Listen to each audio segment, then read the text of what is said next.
that's when So they when draw that the comes up crowd. tonight, that could be Okay, you're gonna do the talk. I can't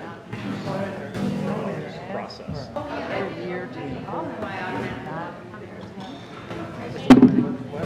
You're leading off, and this is the main thing. Okay. A day, we're gonna say, I can't meet it now. That's not what I said, the headline. In reading, it looks like the deck.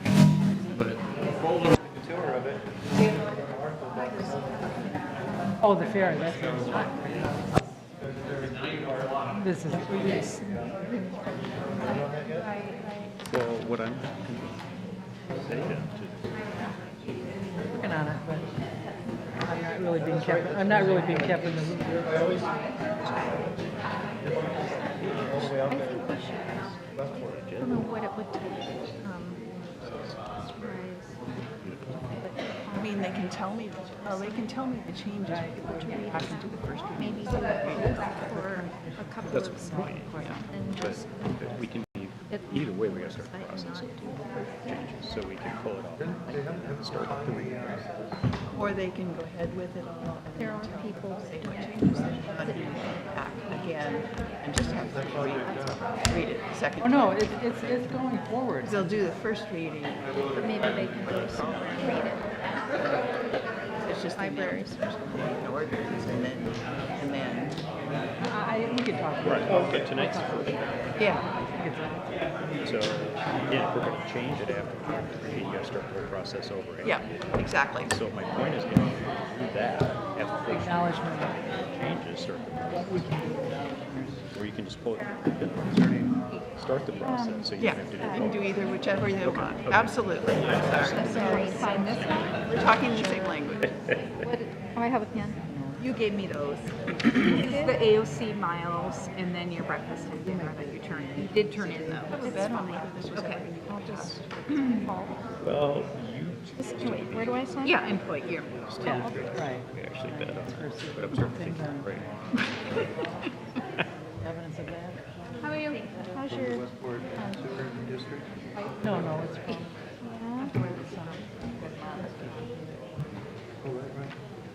It's been painful. And I'm But, it's an ongoing thing, it's not done overnight. getting better at it. Putting on highlighter. Oh, that would be hard. I know it is. Good evening. The board, the Board of Commissioners is the governing body of Clatsop County, county service districts, for which this body so acts, and as the Clatsop County Local Contract Review Board is now meeting in regular session. Will you please join me for the flag salute?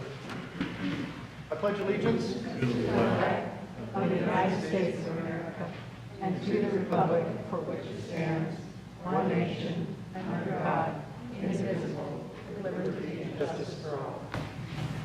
May I have the roll call, please? Commissioner Nestor, Here? Commissioner Clement, Here. Commissioner Lee, Here. Commissioner Sullivan, Here. Commissioner Thompson, Here. All right, it's that time every year that we, thank you, designate a chairperson and a vice chairperson for 2018. Is there any nominations for Yes. chairperson? I'd like to nominate Commissioner Lee for chair. Second. We have a motion and a second to nominate Scott Lee as chairperson. Is there any further deliberations? So, Mr. Chair, colleagues, I say this every year, I still believe it. I think it's healthier for us as a board and as a body to share the power, to move it around, to make it so that there is an empowering relationship among all of us. And I think we're better served if we don't have the same person continue in the role. So nothing personal particularly about that, but I'll be voting against that motion. Okay, is there any further deliberations? We have a motion and a second to designate Scott Lee as chairperson. All those in favor? Aye. Aye. Opposed? Nay. Motion carries 4-1. Is there a nomination for vice chairperson? I nominate Commissioner Nebaker for vice. I'll second that. We have a motion and a second to nominate Sarah Nebaker as vice chairperson. Is there any further deliberations? Same comment, nothing personal. I think it's better if we share the authority and move it around among the board members. For that reason, I'll be voting against this motion as well. Okay, seeing no further deliberations, we have a motion and a second to designate Sarah Nebaker as vice chair. All those in favor? Aye. Aye. Opposed? Nay. Motion carries 4-1. Before I ask for a motion to approve the agenda, we had made a slight mistake in putting the agenda together, and I would like to add as a business item 10C, a motion to approve on the agenda with the addition of item 10C is going to be a resolution in support of the National Park System. Oh. So we're going to add that resolution in support of the National Park System as item 10C, and we'll have an opportunity to deliberate on that. And Page 139. page 139, thank you, Commissioner Thompson. Page 139. Mr. Chair, I would move to adopt the agenda as amended. Second? We have a motion and a second to adopt the amended agenda as presented. All those in favor? Aye. Aye. Opposed? Motion carries. Thank you. Tonight we have a presentation that I've been really looking forward to. Tonight I'd like to welcome Indivisible North Coast, Oregon. Welcome. And if you would like to step up here and have a seat at the table, and we look forward to hearing your presentation tonight. Take some extra chairs up.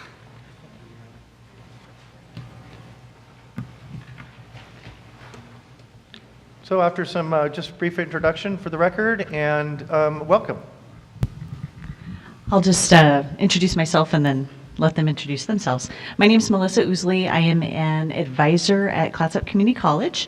I'm also a member of Indivisible North Coast, Oregon, and I was just recently accepted for Emerge Oregon, which trains women to run for office. I'm Mary Beth Cottle. I live in Cannon Beach. A recent transplant here about a year and a half ago. And I ran for office last year, so I have a particular interest in the voters pamphlet on off years. I'm Andy Davis. I'm a resident of Astoria. I also ran in the special election last year for a seat on the school board in Astoria. That's where my interest lies. I also am active with the Democrats and Indivisible here in the county. Thank you. So for my piece, I just wanted to speak both as a voter and as a possibly future candidate. So my experience with the pamphlets, I'm the kind of voter that I want to research things and I want to know what I'm voting on. And so for me, having a pamphlet is so helpful because I can sit down and take the time to really review issues and have some information about it that sometimes is not as easy to find. Some candidates have a website or perhaps there's, like with Measure 101 right now, there's information out there. Sometimes it's harder to find that. So I want to take that time and look at that. And one of the things that Oregon does really, really well is we have a mail-in system. And so I love that system. It's accessible, it's easy to use, just takes a stamp. We do that really well. And one of the nice things about having a pamphlet is you can sit down, you've got your ballot, you've got your pamphlet, you can really go through things, inform yourself, be thoughtful about it, and do a good job with that as a citizen.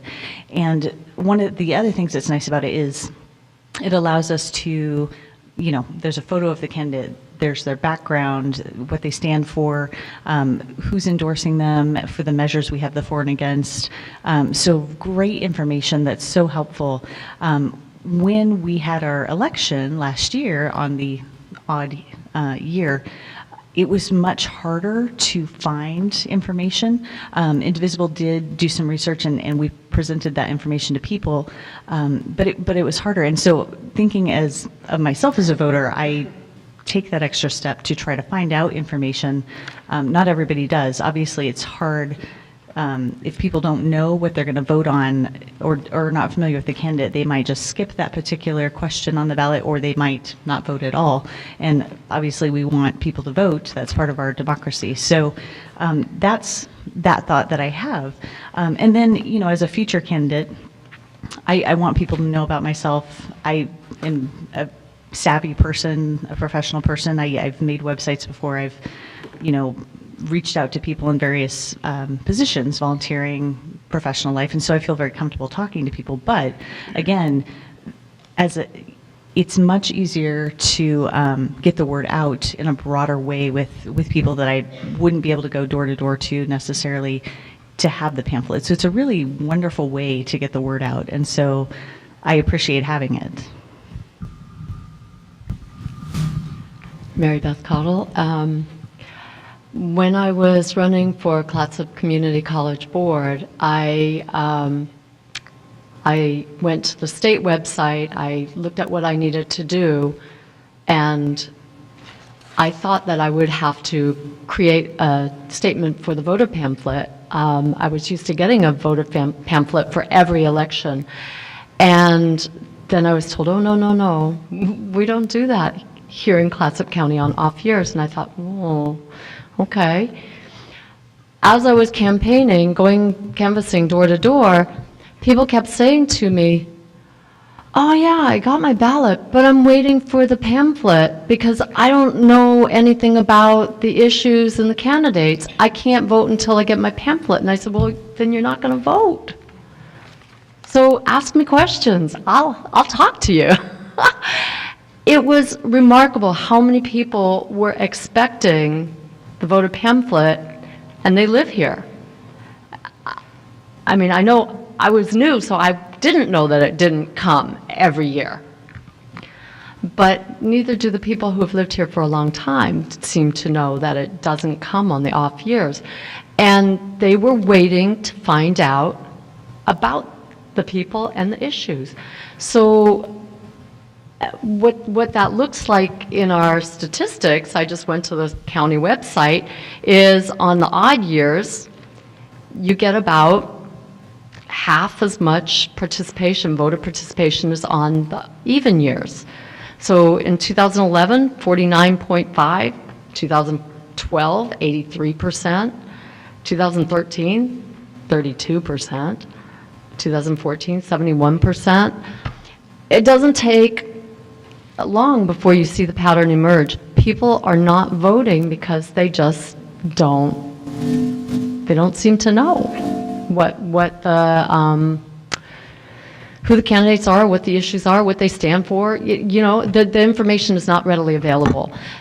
And there really didn't seem to be a clear path to that information for me to put it out there as a candidate from the county to link it back to me. So I think the voter pamphlet is a really good piece of information for the residents of this county to know who the candidates are, what the measures are, and who's for, who's against. And from that information, you can go to their websites and read more.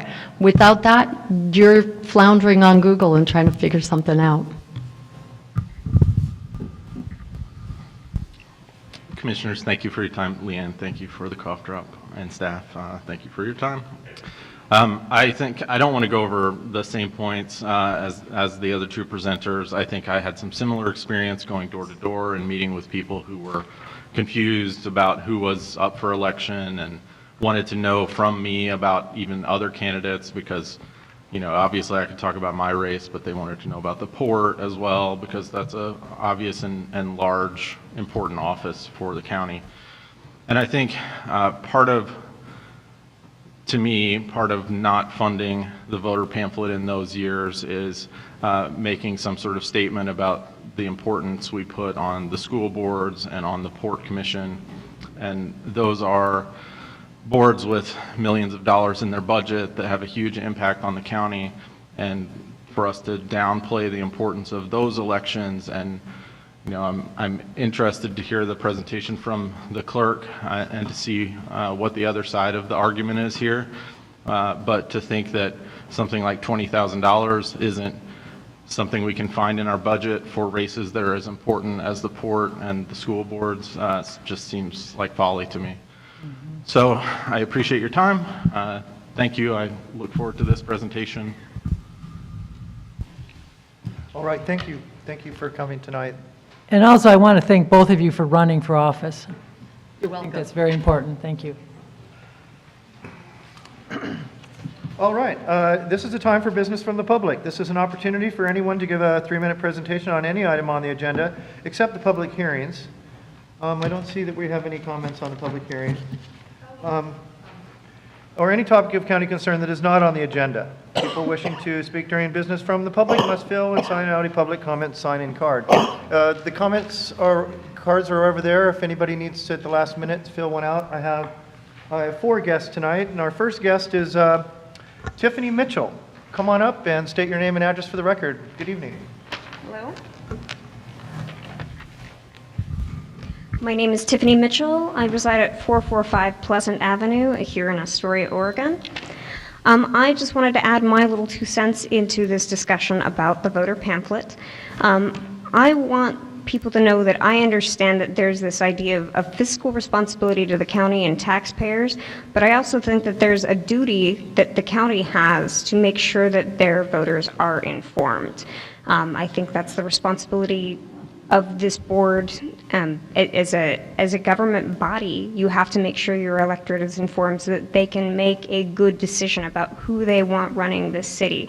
And I really think that that's more important than saying, okay, well, we can't find $20,000. To echo what Andy Davis said, really, these are important races, and by not putting the money behind it, we're basically saying that they're not important, and they are. Secondly, I would like to also echo another point that Mary Beth Connell brought up, which is in any other state, well, lots of other states. I'm from Utah. We had a voter pamphlet every year, whether it was an on-year or an off-year election. You know that when your pamphlet comes, you vote. In Utah, we didn't have a mail-in system like we do here in Oregon, which does tremendously increase voter turnout. But unless you have them coming at the same time, if you've been conditioned in even years to get your pamphlet and your ballot together, or even you get your ballot first, like this year I actually got my ballot after the pamphlet, you know that you don't vote until you have both of those things together. If people generally vote after they get their pamphlet, in the even year elections and they're waiting in the odd year, the longer they're waiting to get their pamphlet, the less likely they are to turn that ballot in. So I think that that's incredibly important. I also think that I had a discussion with Commissioner Lee before coming in about where things might be going in terms of going online. Sometime in the future that maybe we would say that this is not an important issue because eventually we would move all the pamphlets online. And I have to ask, if we're going to do that, how do we promote that information to our voters again? Where are they going to find that information? We're going to be spending the money one way or another, either promoting where that information can be found or in a pamphlet. And until we're ready to integrate into an online system, we really should be making the investment now into the paper and then move eventually online after that, if that's really where we're going to go. But I really don't see us getting out of the money either way, unless we do want to say that, you know, these races aren't important. So that's it. Thank you so much. Thank you. Our next guest is George McCartan. Welcome. Good evening. State your name and address for the record, please.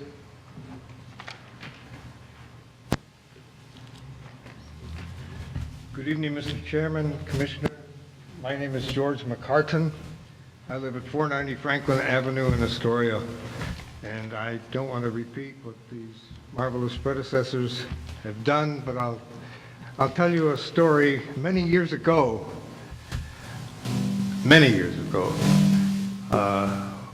myself and one other person decided we would challenge, as it were, the sitting school board, not here, down in Medford. And we went ahead and pulled ourselves together, and then it came time for the pamphlet to be issued.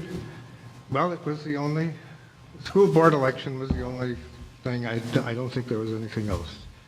And all of a sudden, they just said, we haven't got enough money. We're not going to have a pamphlet.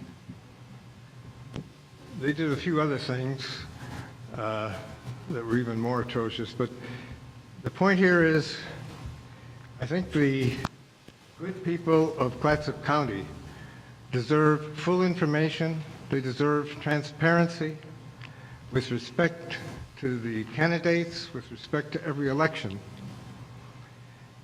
They deserve that at any cost. Thank you kindly. Thank you. Have a great evening. Our final guest tonight is Mr. Ken Potter. Come on up and state your name and address for the record, please. Welcome.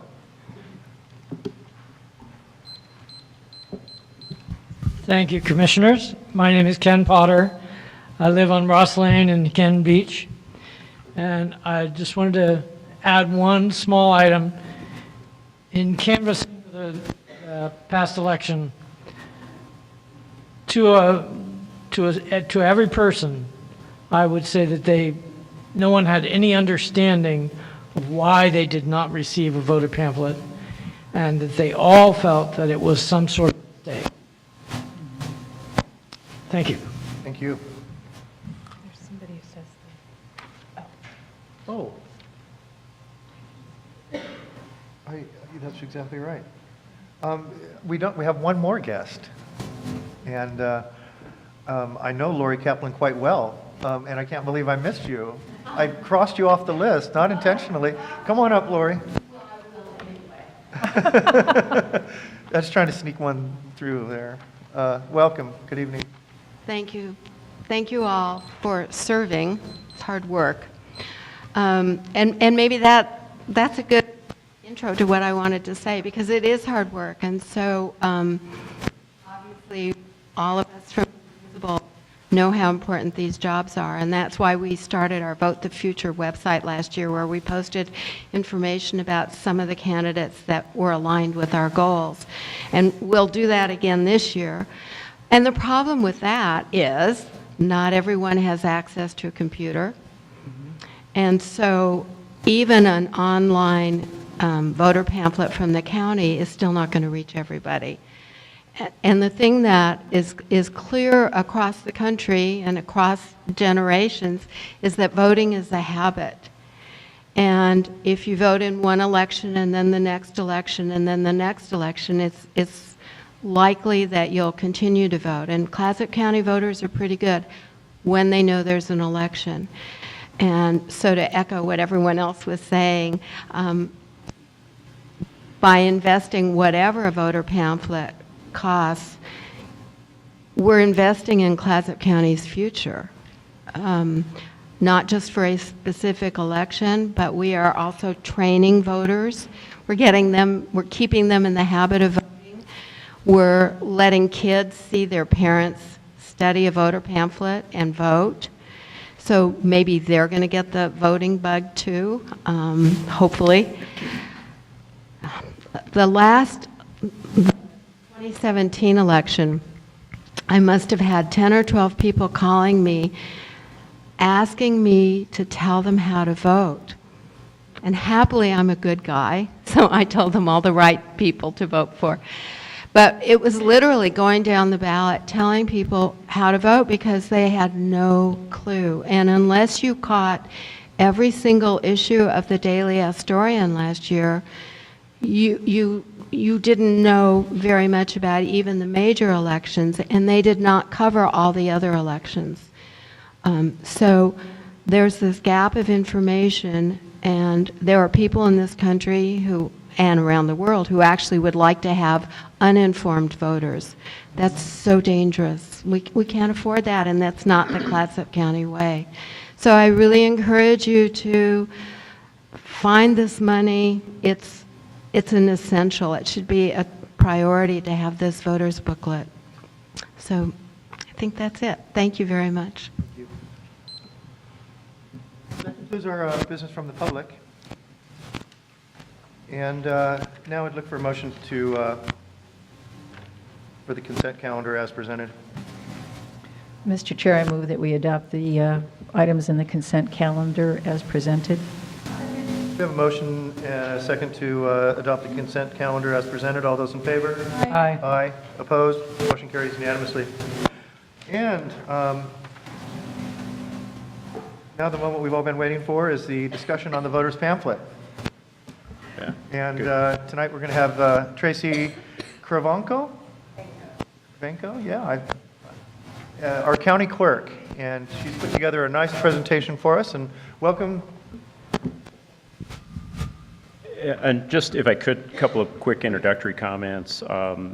We've actually been looking, I don't know, probably for some months before Tracy joined us at the voter pamphlet issue and why we haven't done it and when we did it last and all those kind of things.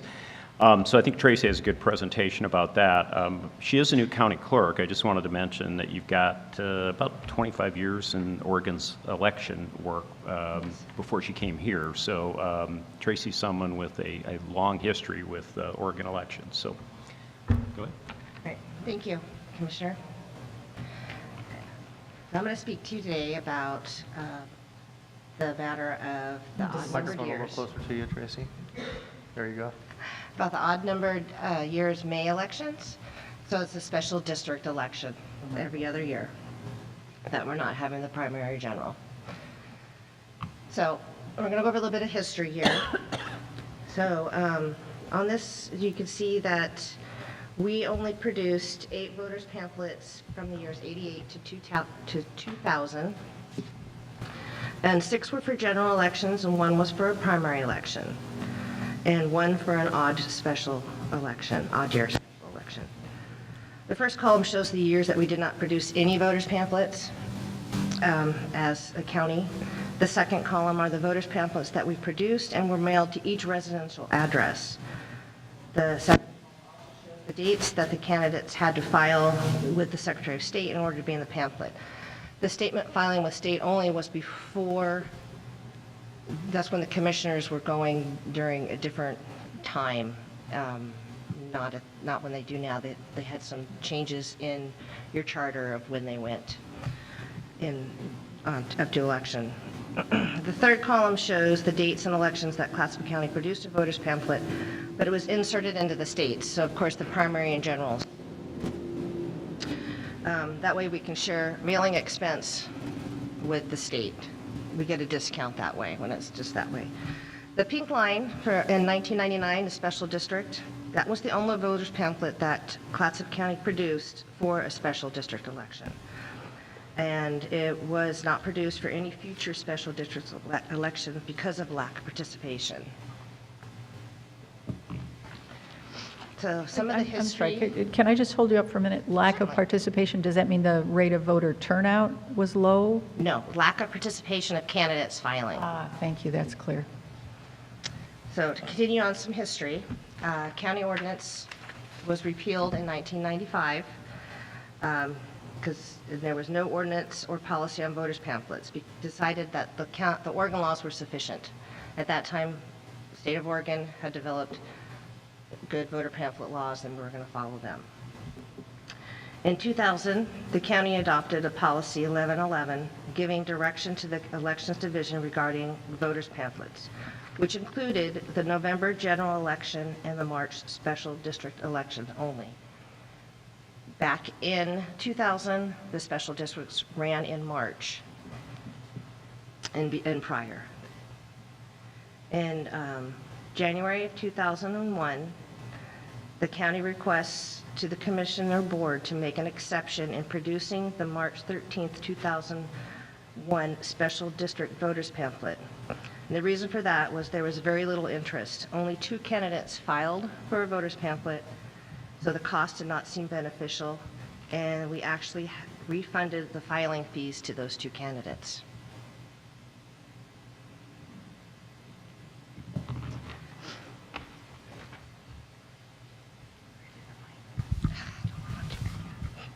Tracy? Yes. May I ask a question? Mhm. So there were two candidates, and so because there were only two, you refunded the filing fee to those two? Not the filing fees, those voter pamphlet fees.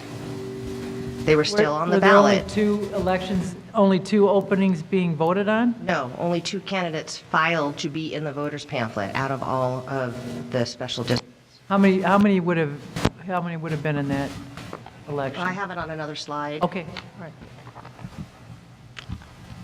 So, to continue on, September 2003, the county clerk at that time requested a revision on the policy.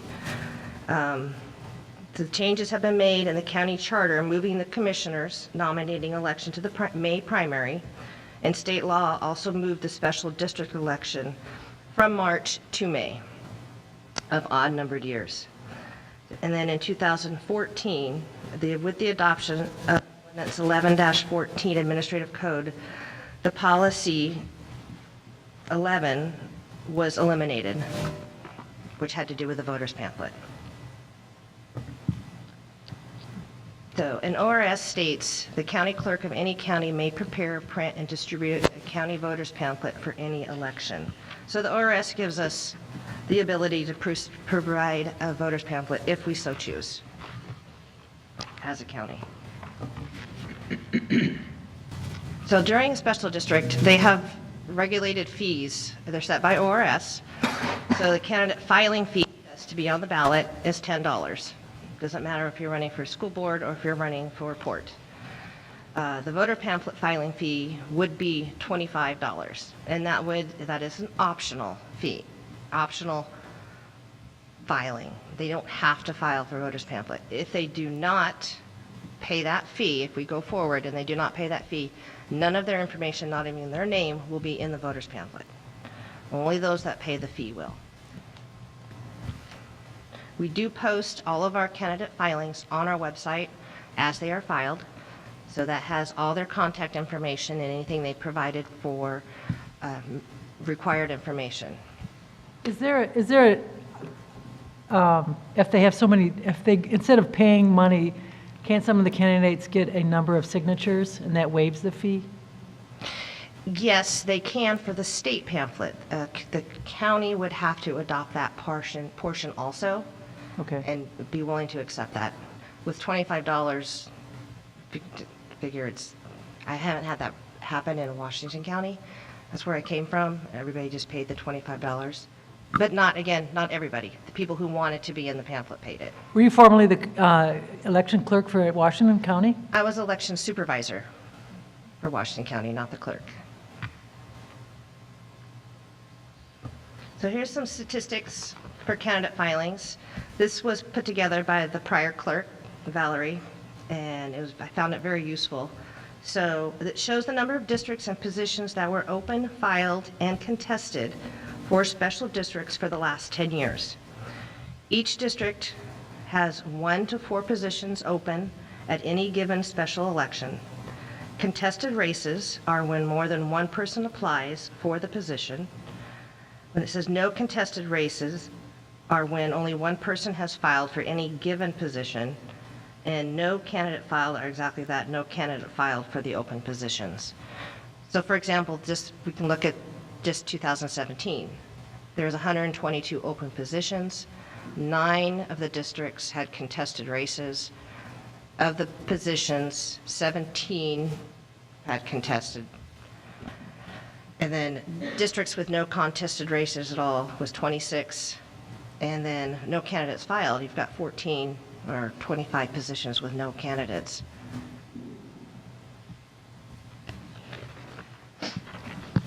What I found interesting when I was doing my research was, for your county, it's pretty much similar as Washington County. It's not very high for special district elections. So if we're looking at, by producing a voter pamphlet to encourage voter turnout, actually is shown as the opposite here, as Clatsop County did produce one in 1999. And it was one of the lowest voter turnout elections. To give you a background on that voter pamphlet, it had only 3 candidates that paid and filed a voter's pamphlet statement. And there were 2 measures. There was a GOB for Sunset Empire Park and Rec, and one annexation for Sunset Empire Transportation. There were no arguments filed for either measure. The voters pamphlet was 36 pages of required information only for each of the candidates that filed to run for an office. The required information only consists of the candidate's occupation, occupational background, educational background, and prior governmental experience. This information is from their candidate filing form and is now currently posted on our website for each candidate and each election. If we go forward with the voters pamphlet, they do not contain the required information only. So I asked other counties these 4 questions. Do you do a voters pamphlet for elections other than a primary and general elections? And then if yes or no, why did you decide yes or no? Did you see an increase in voter participation with the production of the voters pamphlet? And did you insert into the ballot packet or do a residential customer drop? For example, that would be what you got for your ballot measure 101. That's called a residential customer drop. Are those?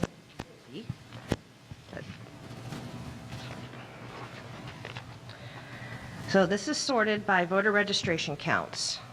So the smaller counties are up at the top, the larger counties at the bottom. 25 of 36 counties responded, so these are the 25 that responded. Out of those, 12 do not produce any voters pamphlet, and they're marked with the none under other elections. So they don't do a voters pamphlet even for primary or general. They do none. Only 2 produce them for the primary and general elections, and they're marked no. That'd be Columbia and Klamath, and then of course us. I didn't put us in there. The counties that do produce voter pamphlets are not sure that by producing a voters pamphlet that it has increased their voter participation. For the larger counties that do produce a voters pamphlet, their voters expect them to do one going forward. The biggest hurdles for those not producing a voters pamphlet appears to be the cost and the time it takes to get one done.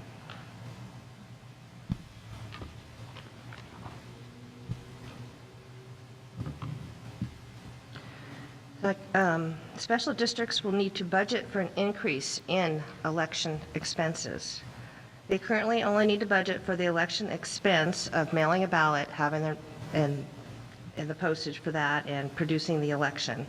But they'll need to include the voters pamphlet expense and additional postage that will cause. The following slides show an increase in fees charged to a special district if a voters pamphlet had been produced. I created a draft estimate, per se, of if every candidate had filed a statement to be put in the voters pamphlet for this last May election. That's what column B shows the number of voters pamphlet columns. Each candidate gets a single column. So column H, the last column, is the chargeable costs invoiced to the districts for the voters pamphlet. As you can see, some cases are very small while others are large amounts to be charged.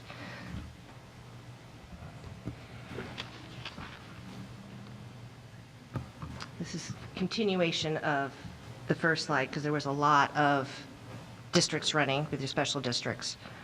So this also shows what the cost of the voter pamphlet would be for the county. At the bottom, the actual voters pamphlet cost was $13,036. That's what we apportioned out to the districts. So we'd have to put that money forward before we can recoup any of it.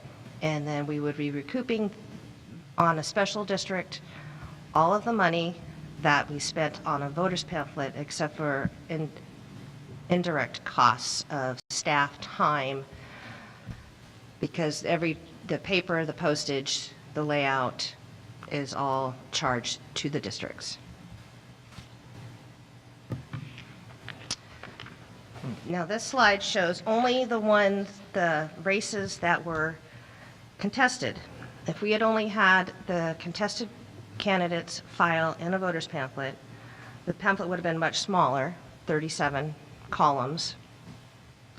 But again, even though they can be small, there's still an added cost for these districts. And it can be a big amount or a small amount. It all depends on how many filings, how much space, and how many voters they have. But any amount is going to be different than what they're used to. So they'll need to make sure they have that in their budget to cover the costs.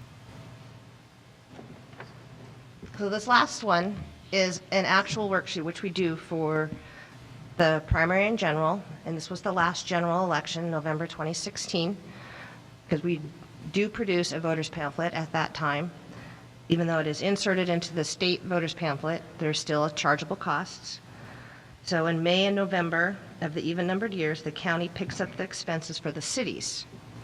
Because ORS 254046 states that if a city holds a special election on a date other than primary or general, it shall bear the cost of the expense of the election.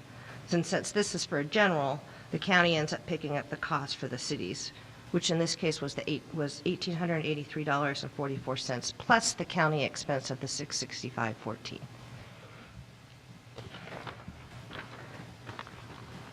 That's all I have. Any questions? Yeah, I have one interesting, so what I'm seeing here, and I really thank you for this, is very, very informing. And special districts, Yes. they play a big role in this, and so it seems to me that if we do anything, we're going to need to include the special districts because and get their input because you know, we're looking at $1,300 for the college and $900 for the Clatsop Care. Right. So there'll be an expense that they're not used to having. And I don't know how well the districts here are funded, because like I said, I'm a new transplant, so it may be a hardship for them. I don't know.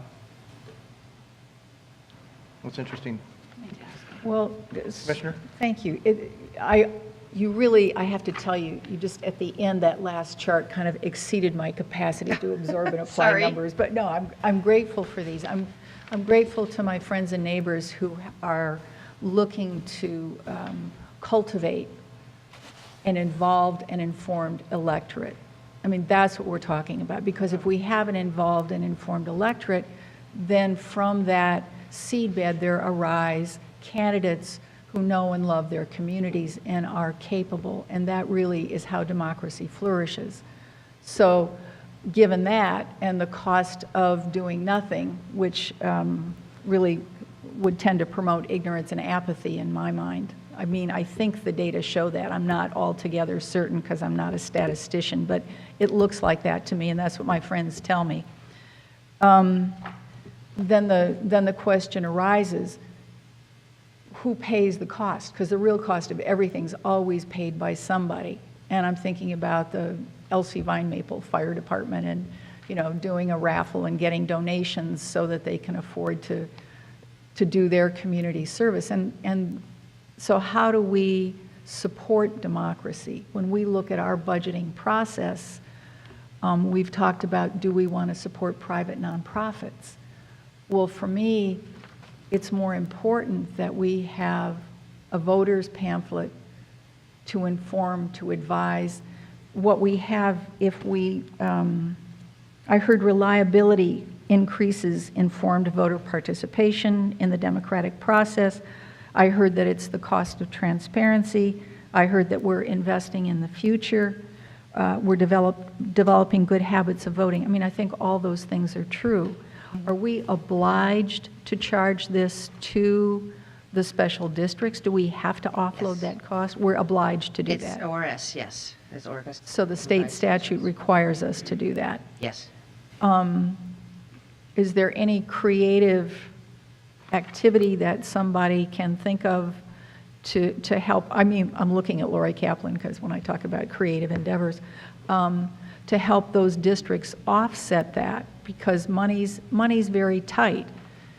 I mean, truly, the Elsie Vine Maple Fire Department folk went out and went door to door and got their neighbors to buy raffle tickets. They got people to donate prizes, and that's how they raised $6,000. That's the kind of activities that are supporting these local special districts. Right. That's my concern too, is the districts really do need to know, just like Commissioner Lee stated, they will need to know what affects them, what could possibly affect them if it goes forward. And from my experience in Washington County, I heard numbers earlier about turnout, half the turnout. It's true all over the state. The special district elections never really went over 35%, 37% maybe turnout. Didn't matter where you lived. In Washington County, it was the same. So I have a question. No, that's okay, Lisa. Oh, I'll wait. Go ahead. I have a quick question. Sorry. I'm wondering, what if nobody submits? What if candidates don't submit? Are you still, if it's approved, are you still going to print a pamphlet with nobody in it? Well, that's what happened here. Yeah, that concerns me more than anything, that 2 candidates filed to be in the voters pamphlet. I mean, We will didn't. you still print it? They decided not to here. So we never had that problem in Washington County because it was pretty much, they got the ball rolling right when Populated. voters pamphlets started coming out, and they just kept going. So they do them for every election. Doesn't matter if it's special district or not. It's just whatever there's an election, they get a voters pamphlet. So just to follow up, what if we approve this? And is it every election we have to do this? Or can we pick and choose? For instance, if there's 2 things for the special election, do we still print a pamphlet? Well, that's a good Does question. that make sense? I mean, I don't know who to ask Yeah, that do you to. understand the question? I understand. I think I understand the question. But can we decide which years we print it, or do we have to print it every year when? It's up to the counties to decide. I think that was addressed here. yes, in one of the these, statute, that's- And Yeah, it one just- year, we decided not to do that. Yeah. And there had to have been a, In the county history. clerk makes the request to exception to the voters pamphlet policy. Right. Okay, so you can, once it's done, it's not set in stone. So you can make an exception, say, okay, well, now we have a special district or a special election and on off year, and there's just not enough interest or not enough things or not enough issues, not enough places to fill, then we can say no. If it's not part of our administrative rules here or your charter here. Otherwise, it is Yeah, that's what whatever you I'm guys have wondering, decided. Because it just seems, we have to be, yes, of course, everyone wants a voter's pamphlet, but we have to be practical. And there's 2 candidates going to file or no candidate's going to file. We're not going to print something without anybody on there. Right. Yeah, I think just the one thing to think about in that context is just the timing of when the elections are and when you do budgets. Because if we were going to say, well, we're going to do voter pamphlets, unless there's low interest by candidates or whatever, I mean, you just have to budget for that year. Because the, budgets are approved in June, and then the special elections usually would be the following spring. So the point is, you still have to budget for it. You might not spend the money, but we'd need to know that from a budget standpoint to say, okay, we need a budget for that this year. And so would each special district. Yes. Yeah. Sorry, did you have go ahead. Yeah, I have several comments. One, what I learned, what I heard constantly in county college was, if you've seen one county, you've seen one county. So comparing counties, there's good and bad to that. Second of all, having spent years since I moved to Clatsop County, working on campaigns and trying to find candidates, and because I was active in the Democratic Party before I became a commissioner. So I know a lot of the ins and outs of this. And I agree with what one of the presentators said about building a habit of voting. And I think we are at a point in our democracy that we really need to do all we can to encourage voters. And I think even going above and beyond a voter's pamphlet. I don't know what those are, but I find it something we really need to commit to.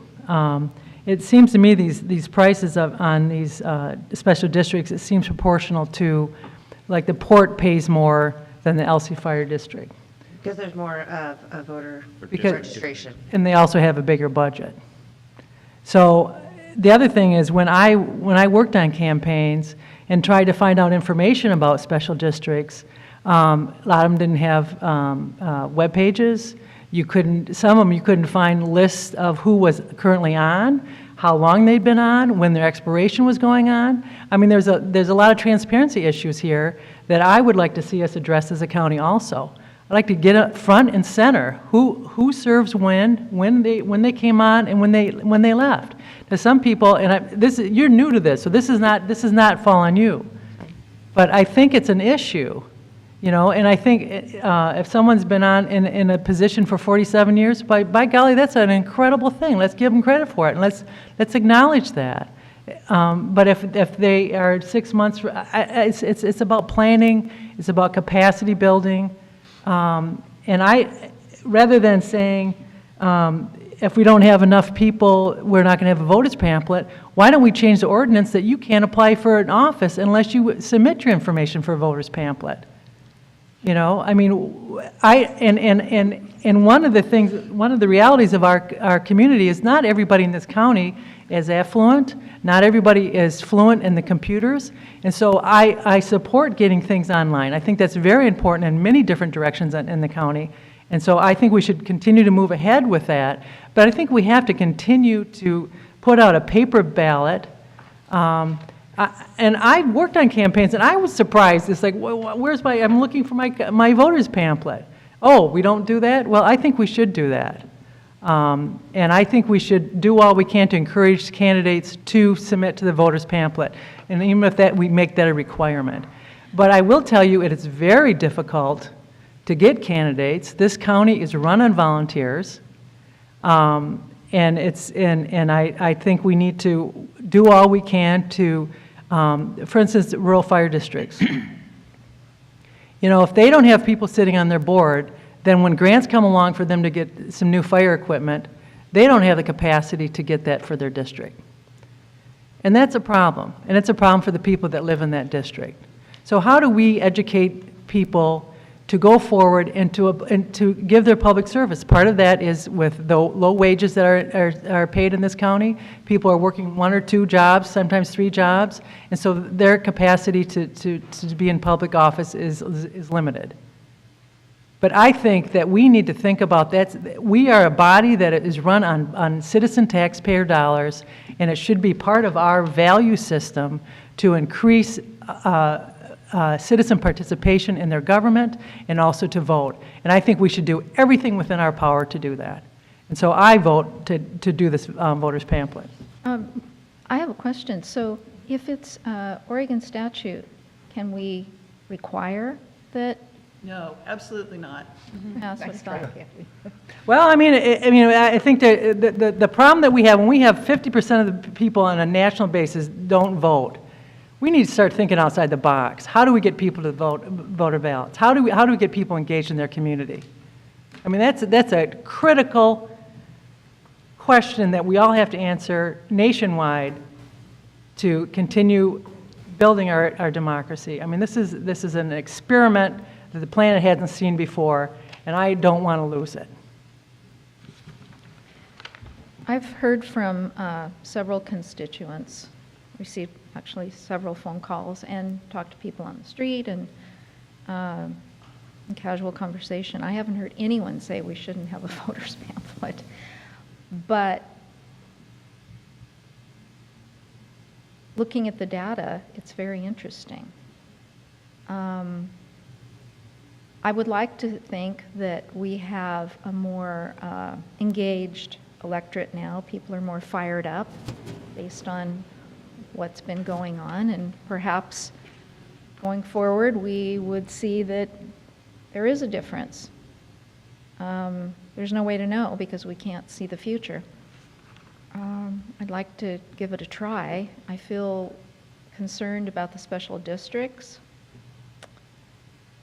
and I don't know how to address that without talking with them. I think we need, like I said earlier on, I think we need to contact the special districts and get input from them, and that's a good beginning point. I want to echo that I really would like to see myself a voters pamphlet, and I concur with my colleagues that, it's very important that we increase voter participation, and if this is a tool to do that, I definitely support it, but I think we need to check in with our special districts and collect more information. And if I may, I'd like to get a list that is a reliable phone number that we can even reach each of these special districts. I mean, it's tough on some of these. You know, I mean, if you're managing citizens' dollars, by golly, you should have some contact point that people can reach you. So I don't know how I think we need to build on that. Mr. Chair, I want to circle back to what Commissioner Clement said. So if we say we're going to have a voter's pamphlet, which I think is a good idea, and figuring out, getting input and discussing and figuring out who's actually paying for it and how that works for them is essential in that. But then if we say we're going to do it, except when we don't, I wonder if that puts us in legal hot water. I would think that we need, I mean, the whole point of this is to have reliability. And even if it costs more money or doesn't seem, I think we have to have the support, because what this does is support participatory democracy. These special districts are often seedbeds for candidates who want to dip their toe into public service and then go forward. And speaking of dipping the toe, if anybody wants to be on the Soil and Water Conservation District Board, we got a vacancy. I have tried to recruit for that, but you have to own some land. So if anybody in the southwest corner of Clatsop County is interested in that, please let me know, because we do have a vacancy, and it is important. We're dealing with the people's business, and how do we have a ladder, a framework for success? That's what I hear. And then who pays for that ladder?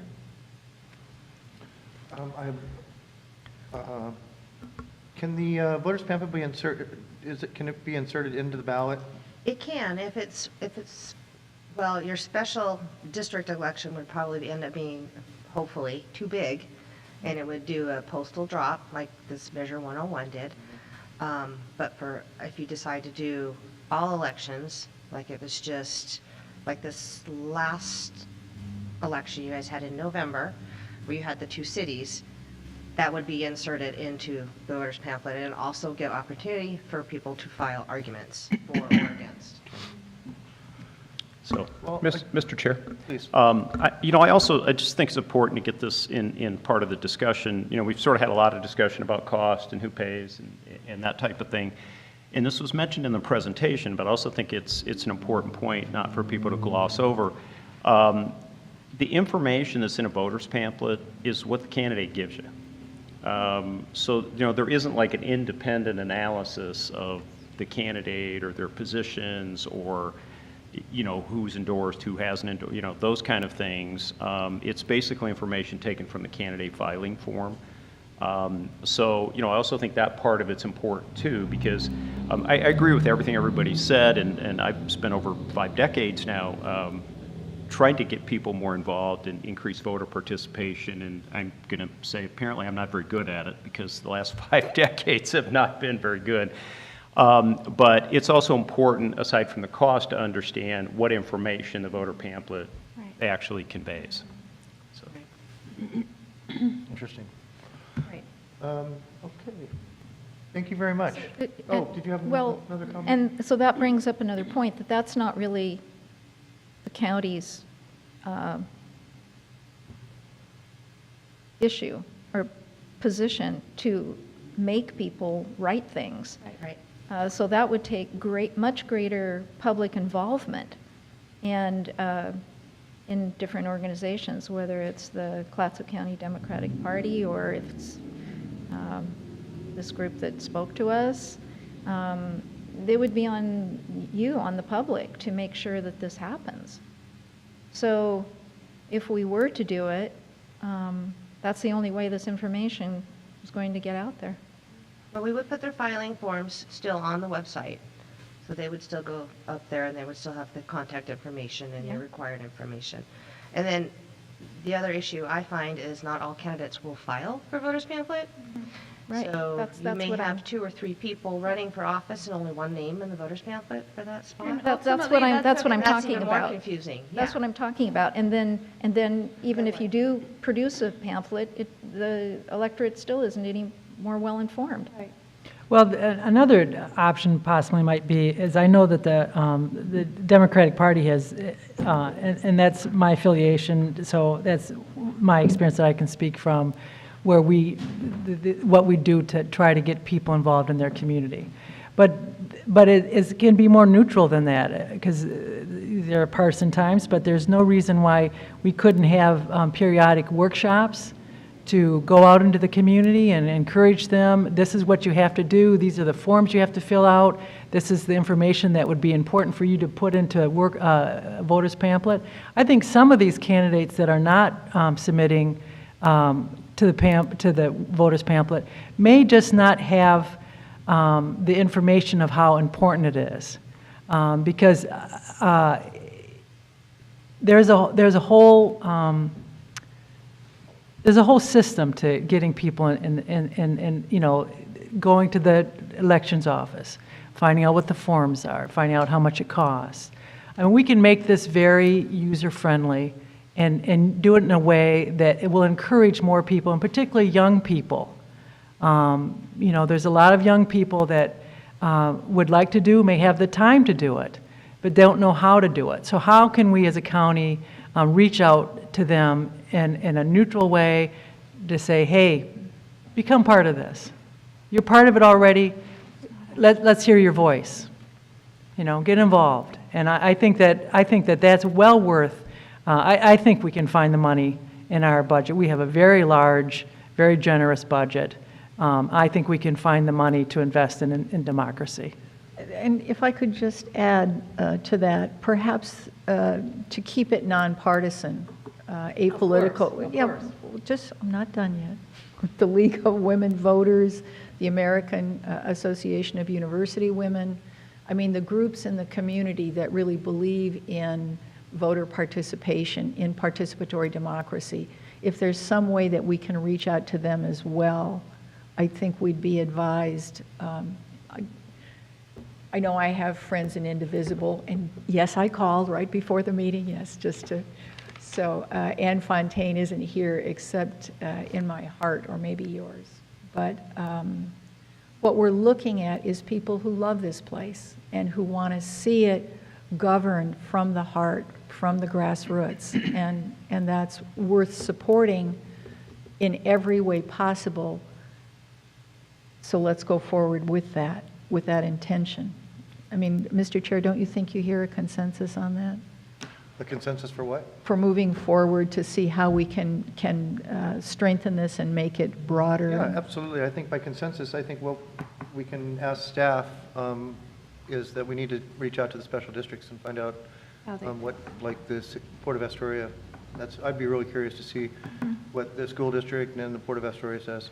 Well, or can we make a motion that we make the voters pamphlet happen? Well, we're not ready can't. for that. This is not on the agenda for any kind of an action item.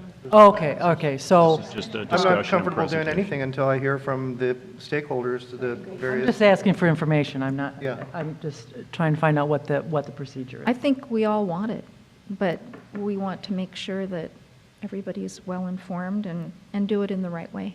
But I also would like to have a deadline on it so that if we can get this information into the next year's budget, we don't have to wait for another budget cycle. So I would, when we do this, I'd like to have a deadline that it's done in such a manner that we can put it on the agenda and we can make a vote on it before the budget is set. That's fair enough. So staff, do you have some kind of direction there about, we'd like to hear from the special districts? Yeah, I think we'll need to reach out to them, at least assess their interest and their capability, you know, in supporting a voter pamphlet, and then, you know, we can bring that information back to you, and whatever it is, and you'll have to decide, you know, which way you want to go with that. Okay. So. Great. Again, thank you for your report. You've been very helpful. Thank you. Okay, we're going to move on to a public hearing.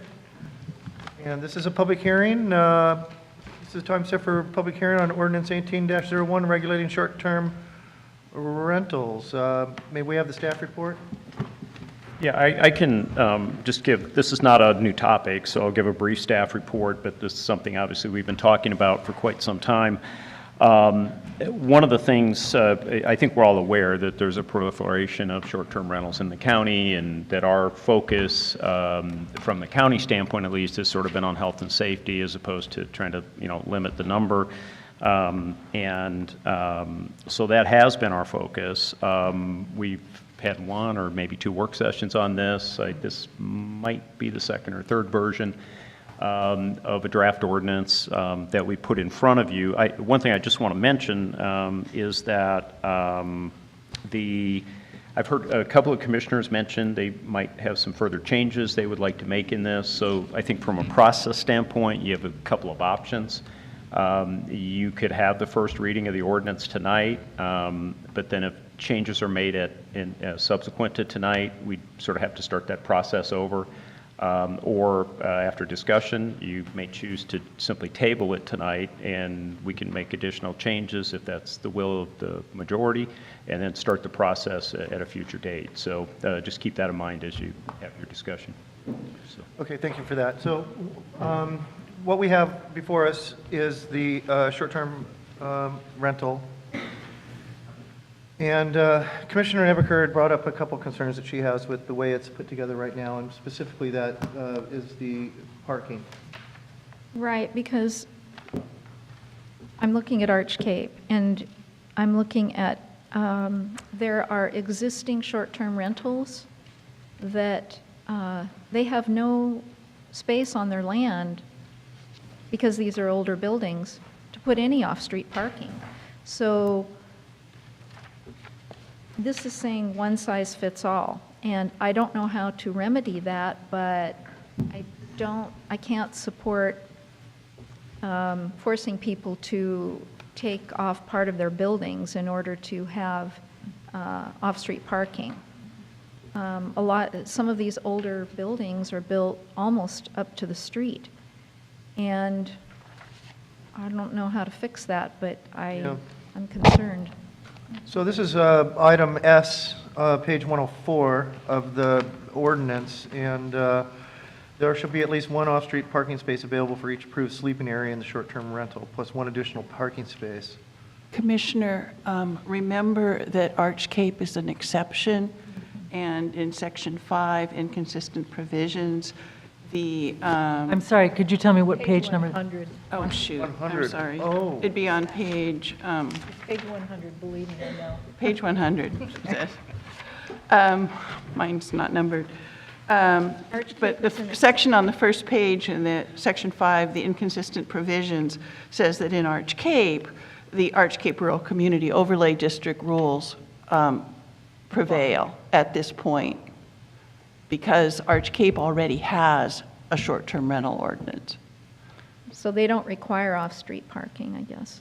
I don't know what Arch Cape's current, whatever they have now, they've had for a number of years, and that's what's in effect. Well, that was So my for Arch concern. Cape alone, it's an exception to the rest of the county until the planning ordinances can be coordinated with the short-term rental ordinance. Okay.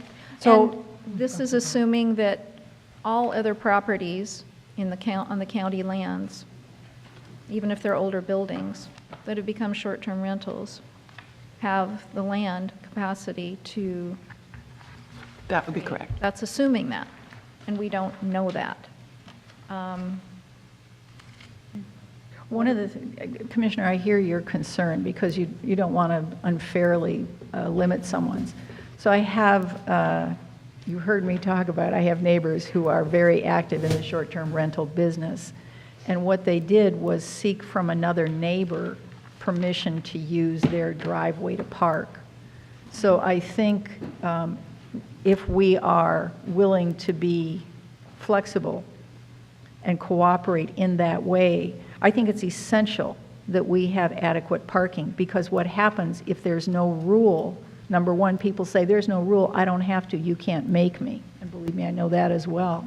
But if we have a rule so that people can collaborate with their neighbors and get permission to use something on a regular basis, as long as some arrangement is made, because otherwise the streets are clogged with cars. I'm Yeah, telling it's a you, people problem. can't get through. I agree it's a problem, but we can't force people to collaborate with their neighbors. And No, but and if we have I a don't want to rule- be in the business of forcing, because this is what I'm seeing in Gearhart because of this. People are having to rip off part of their properties in order to comply. And I just don't want to see that.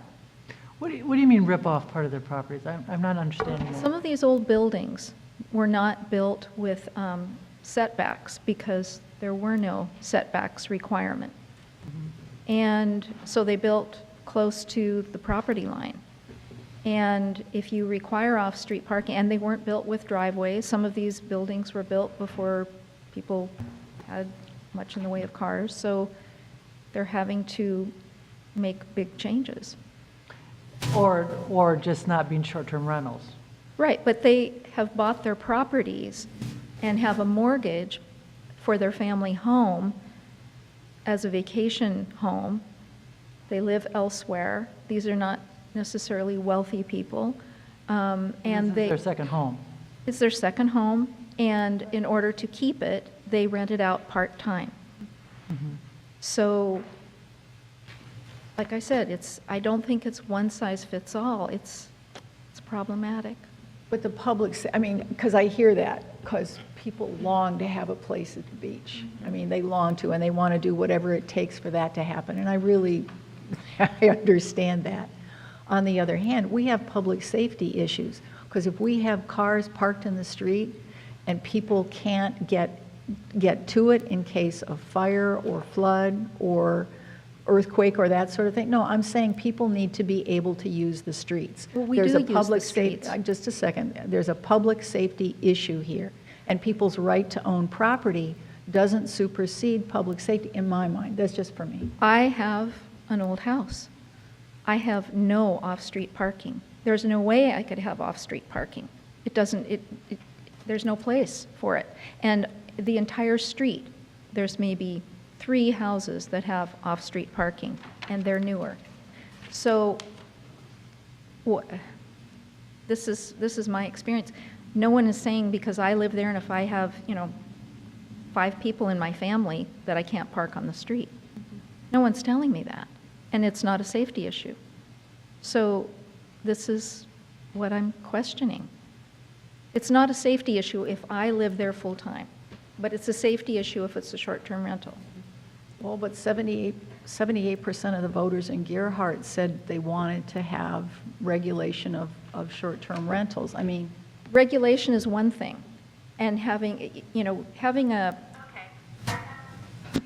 an ordinance for reasonable safety is one thing. And making it extreme, which is what Gearhart did, it's the most extreme in the state. And fine, they won fair and square, but time will tell if this is really a good idea. So, anyway, that's my only objection is the parking. One question I have about the parking, I have other questions, but one thing I have about the parking, it says that it should be at least one off-street parking space for each approved sleeping area. So if it's a 3-bedroom house, do they then need 3 parking spaces? Yes. Yeah, sleeping area is also defined earlier in the Okay, yeah. ordinance. And I appreciate the addition of the definitions. Thank you. Go ahead. The other question I have is about the sleeping. So it's 3 persons per sleeping area plus an additional 2 persons. So that's basically 5 people per sleeping area? No, 3 people per sleeping area in the house, plus an additional 2 people in the house, probably on the fold-out sofa in the living room or whatever. Do we need another word in there or something? Algebra, right? We can certainly add that in for The clarification. basis of an average 3 persons per sleeping area plus an additional 2 persons. It sounds like there's 5 people per sleeping area. And then if there's 3-bedroom, it's 15 people in the house. Okay. I mean, I grew up in a family of 12, so I know, but. Not the intent. That could just be a insert that wouldn't be material, plus an additional 2 persons in the house added.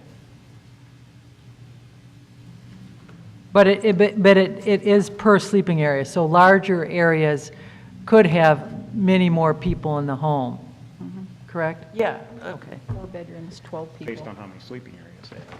Yeah. The other questions I have is, one is,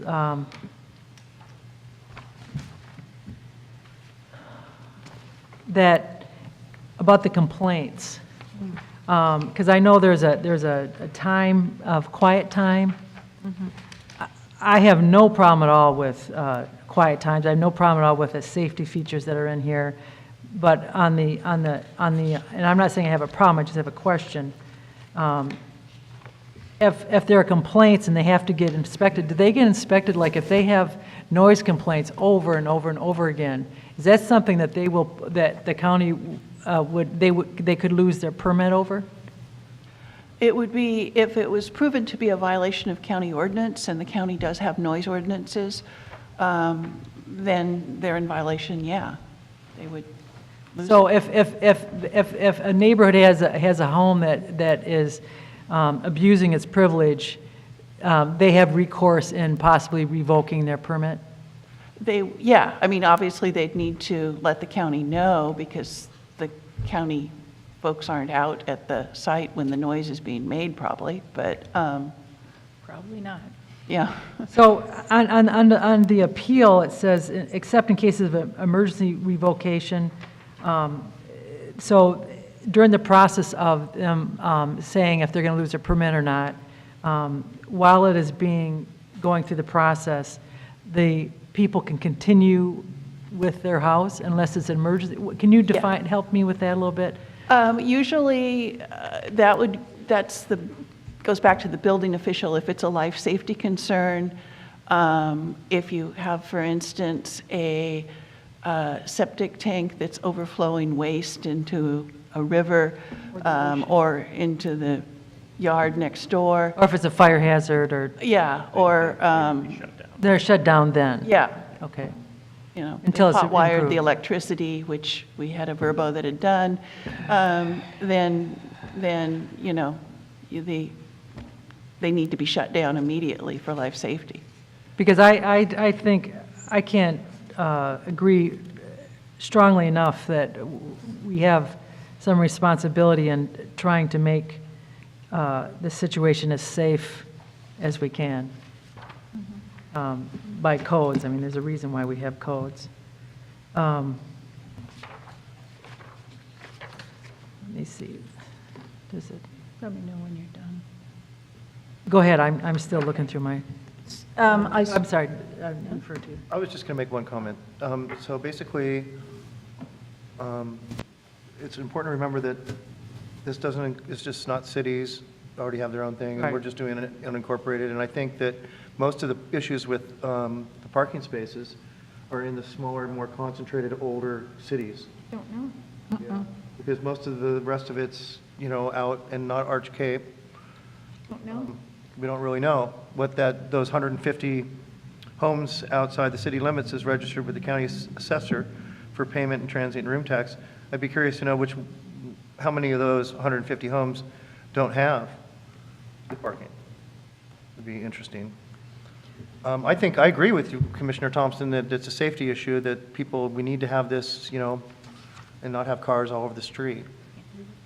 But Well, and the safety issue is paramount. I mean, it's also a neighbor issue, and, you know, we do get a few complaints every year from the rentals if they happen to have a large group of people at the rental, you know, from the neighbors, because they may be parking on the neighbor's property, they may be parking in front of the neighbor's house, and, you know, in rural areas, that's a little bit less, you know, accepted by people than it might be in the city, where you kind of expect maybe if someone visits your neighbor, they might park in front of your house. So those things do happen. I'm not going to say they're widespread, but, you know, we probably hear a few of those complaints every year. yeah. Well, I'd like to know, is it illegal to park on the street if you live there? I'm just so confused about this. Why is it a safety issue if someone is renting short-term, but it's not a safety issue if you have 5 cars and you live there full-time. I don't understand the safety issue portion of this. Well, I can't necessarily answer your question because, and some communities may have none. Some communities may have their own parking standards. I'm used to living in communities that have parking standards. It may say, you can park in front of your house, but you can't park 5 cars in front of your house. Right, You know, right. you can have 1 or 2. I haven't seen now- that anywhere in Oregon. It's really not all that uncommon, but in a rural area like this, it's much less common. But I think that generally, if there is any kind of concern about parking for safety or other reasons, there's probably some local rule in place. Now, how well it gets enforced, you know, that's up to the local jurisdiction. Okay. That's the key. Wait, can I? Please, go ahead, Just one. Commissioner Thompson. Okay, so I really appreciate Appendix A, page 112, I and J. All owners of property in Clatsop County have a common interest in maintaining and promoting livable and viable neighborhoods for residents and visitors alike. So Commissioner Nebaker, I think that's where you and I have common ground, because that's what we're talking about. What makes a neighborhood livable and viable for visitors and long-term residents? Talking in J about the may have a cumulative negative impact on neighborhoods, and then talking about what that means. For me, when the bottle rockets go off and they shake the windows of my house, it's 10 o'clock, 11 o'clock, midnight.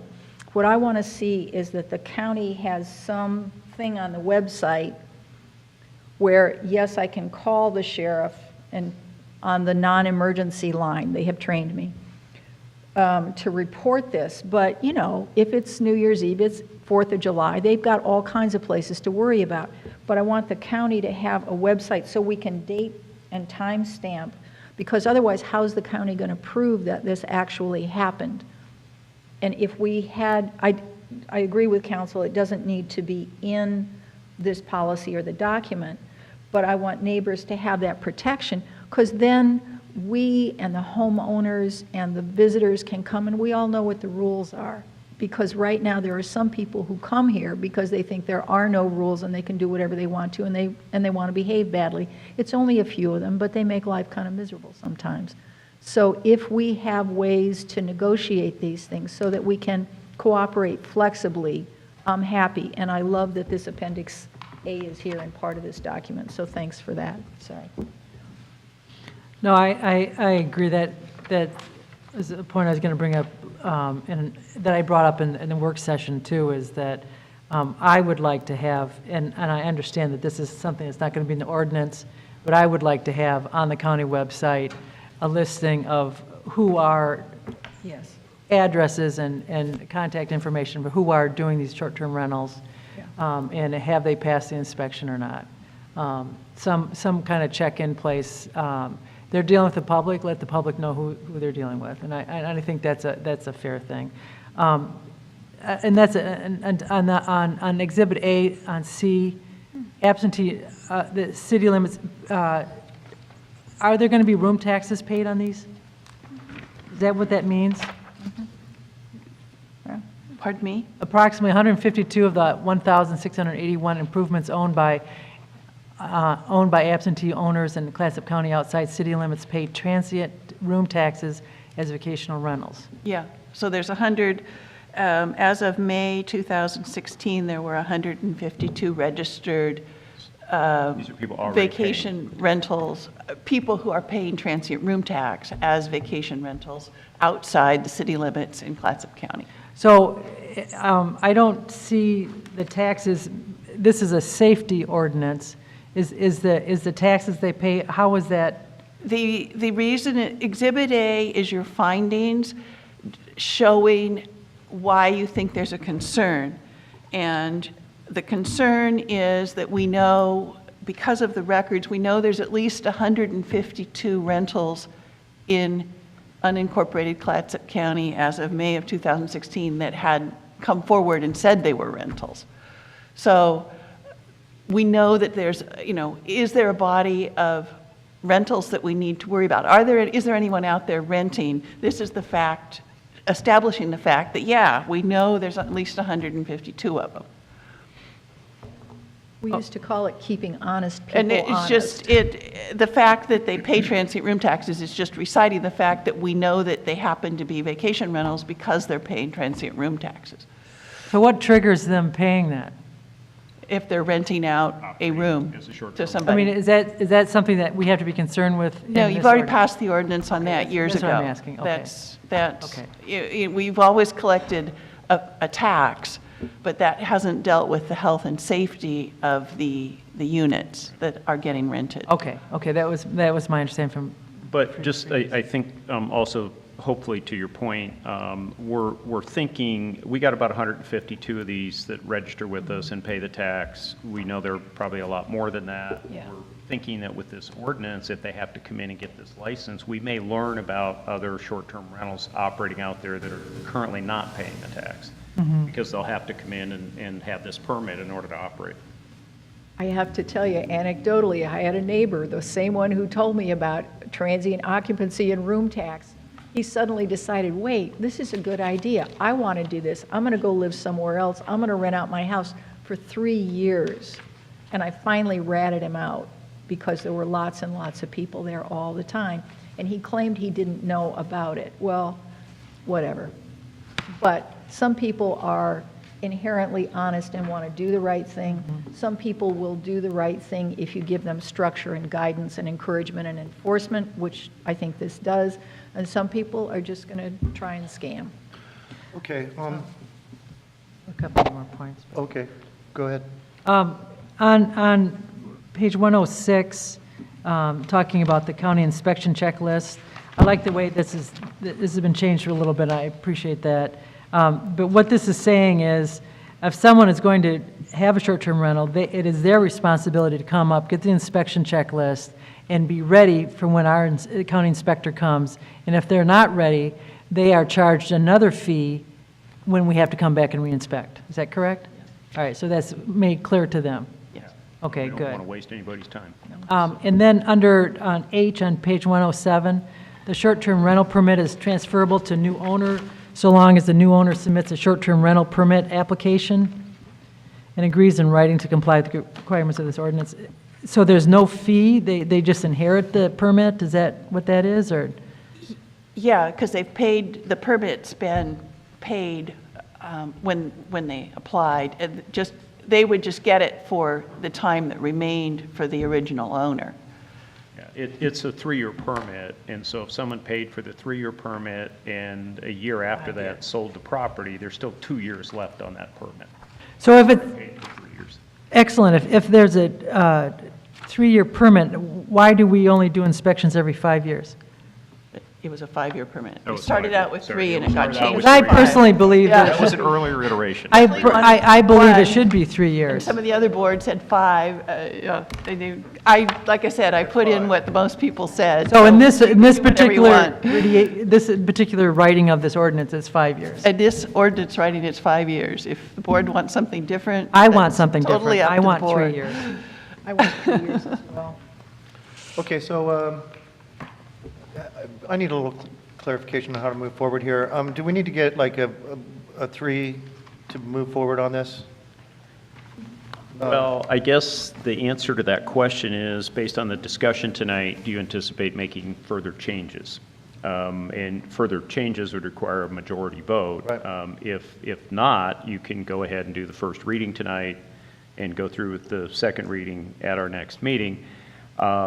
If you are going to make changes, then I would suggest that we just table this tonight and we bring it back and start the reading process over once we've made whatever changes the board would like to Okay, make. well, I support going forward as it is now, so where's the other board members on this? You want I would still like to see changes to the parking. to, okay, so it sounds like we're going to go ahead and table this. And, Well, I'd like to see a little more discussion on the 3 years versus the 5 years. well, we had that discussion at the work session, and I'm sticking with 5 years for a couple of different reasons, just because it's easier on staff, and so, but we're tabling it, so we can have that, So, Talk about that. then what I would ask, I know Commissioner Nebaker has a concern or question on the parking requirement, and, Commissioner Sullivan's mentioned the length of the permit, but if there are changes, if further changes you would like to make to this, if you could, get those to us, individually as soon as you can.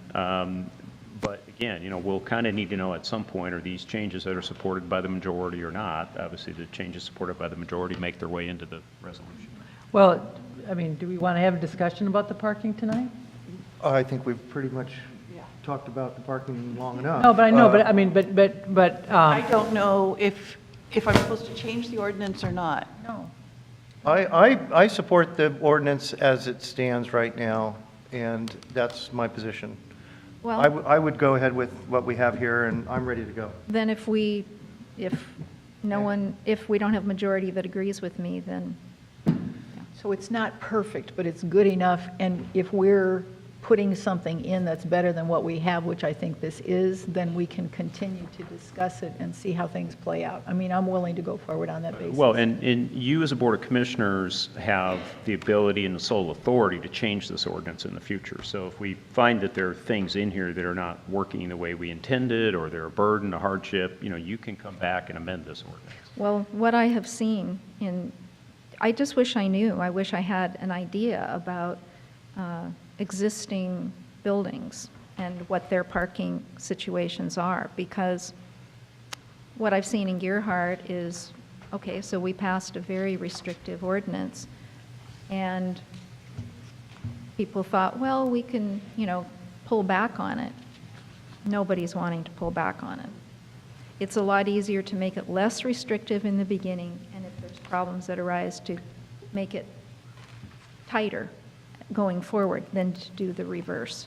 And for me, this is the minimum tightness. I mean, I'm willing, I want to do option one. I want to conduct the first reading of this.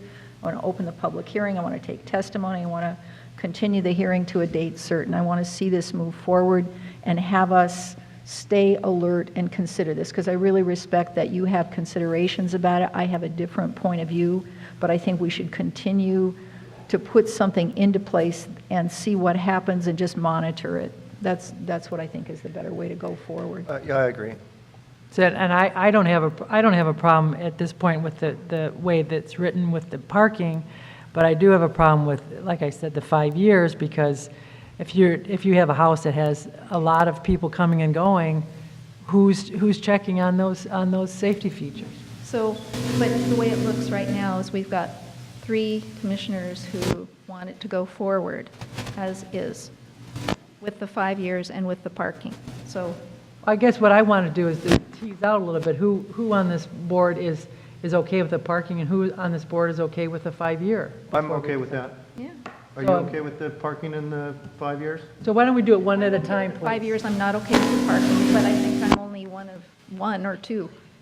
Okay, so there's 2 issues here we got to deal with. Okay, first I'm of all, just concerned with too much regulation. It always concerns me. Right. I think that you just because I feel a certain way doesn't mean that the majority of the people do. So, I mean, I'm particularly interested in, I don't know anything about parking in Gearhart, and I don't live there. I don't know that. But what you're saying makes sense to me. On my street, in any given day in town, there'll be 2 cars or sometimes 50 during a football game. You can't get an ambulance through my street on a football game time, but no one's telling us because we have all permanent residents for multiple years. So that made me concerned. Like, why is it different for short-term rentals opposed to me, who lives here full-time? So that concerns me. I don't know if that's really something that we're really discussing with the ordinance, but in general, I think huge restriction right away isn't good with anything, and because it's very difficult to reverse things if you perhaps you've made a mistake. So, that's the overall. I don't have personal experience with it, so I don't know from a personal. well, let's do this. Okay, well, let's take a vote on each issue, because there seems to be only these 2 issues. Okay, so the first one is the parking. Now, who's in favor of leaving the parking ordinance in there? Okay? The three of us? Okay. So that takes care of that. So we're going to go on the parking. And who's in favor of keeping it at 5 years? So there we go. So you win it both times, but. So, is there any other comments before I ask for the first reading by short title only? No, it was a good discussion. I'm glad to hear your concerns. Yeah. I'm glad to have us consider them. Absolutely. May we have the first reading by short title only, please? Ordinance number 2018-01, an ordinance regulating short-term rentals. Okay, thank you. Does any commissioner have a conflict of interest to report? Any of our commissioners running a short-term rental? Not now, not ever. I will now open the public hearing. If you wish to testify, come forward and give your name and address for the record. You have 3 minutes. Is there anybody that would like to comment on our short-term rental hearing today? Seeing no public comment, there's no staff response. The public hearing will be continued to January 24th, and you can submit comments anytime to the county. Thank you. That was a good conversation. Next up is our business agenda. Our first item is the Nettle Grange Bridge Project contract, page 115. May I have the staff report, please? Good evening. Good evening, Commissioner. Michael Summers, Clatsop County Public Works Director. Before you tonight is to consider the award of a contract to Jeff Carter Construction, Inc. in the amount of $221,580, for the Natal Grange project. For your information, Natal Grange is located on Lewis and Clark Road at the intersection of Logan and Lewis and Clark and Fort Clatsop Road. Probably driven on it a number of times if you've driven around the unincorporated rural part of Clatsop County. It's you go from Miles Crossing south on Lewis and Clark Road, and you make a right like you're going the back way to Fort Clatsop. Is to replace the substructure or repair the substructure of the bridge abutments. The interior, they're called bents, but the interior piers of the bridge. It was designed in-house, and we fitted it out.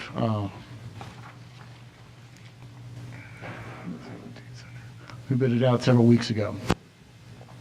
We received 6 bids, which is pretty good competitive bidding. And the low bid was for Jeff Carter Construction.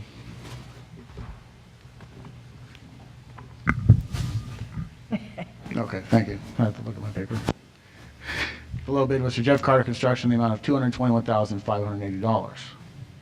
We recommend awarding this project. I can answer any questions. Mr. Chair? Please. Well, there was such a variation.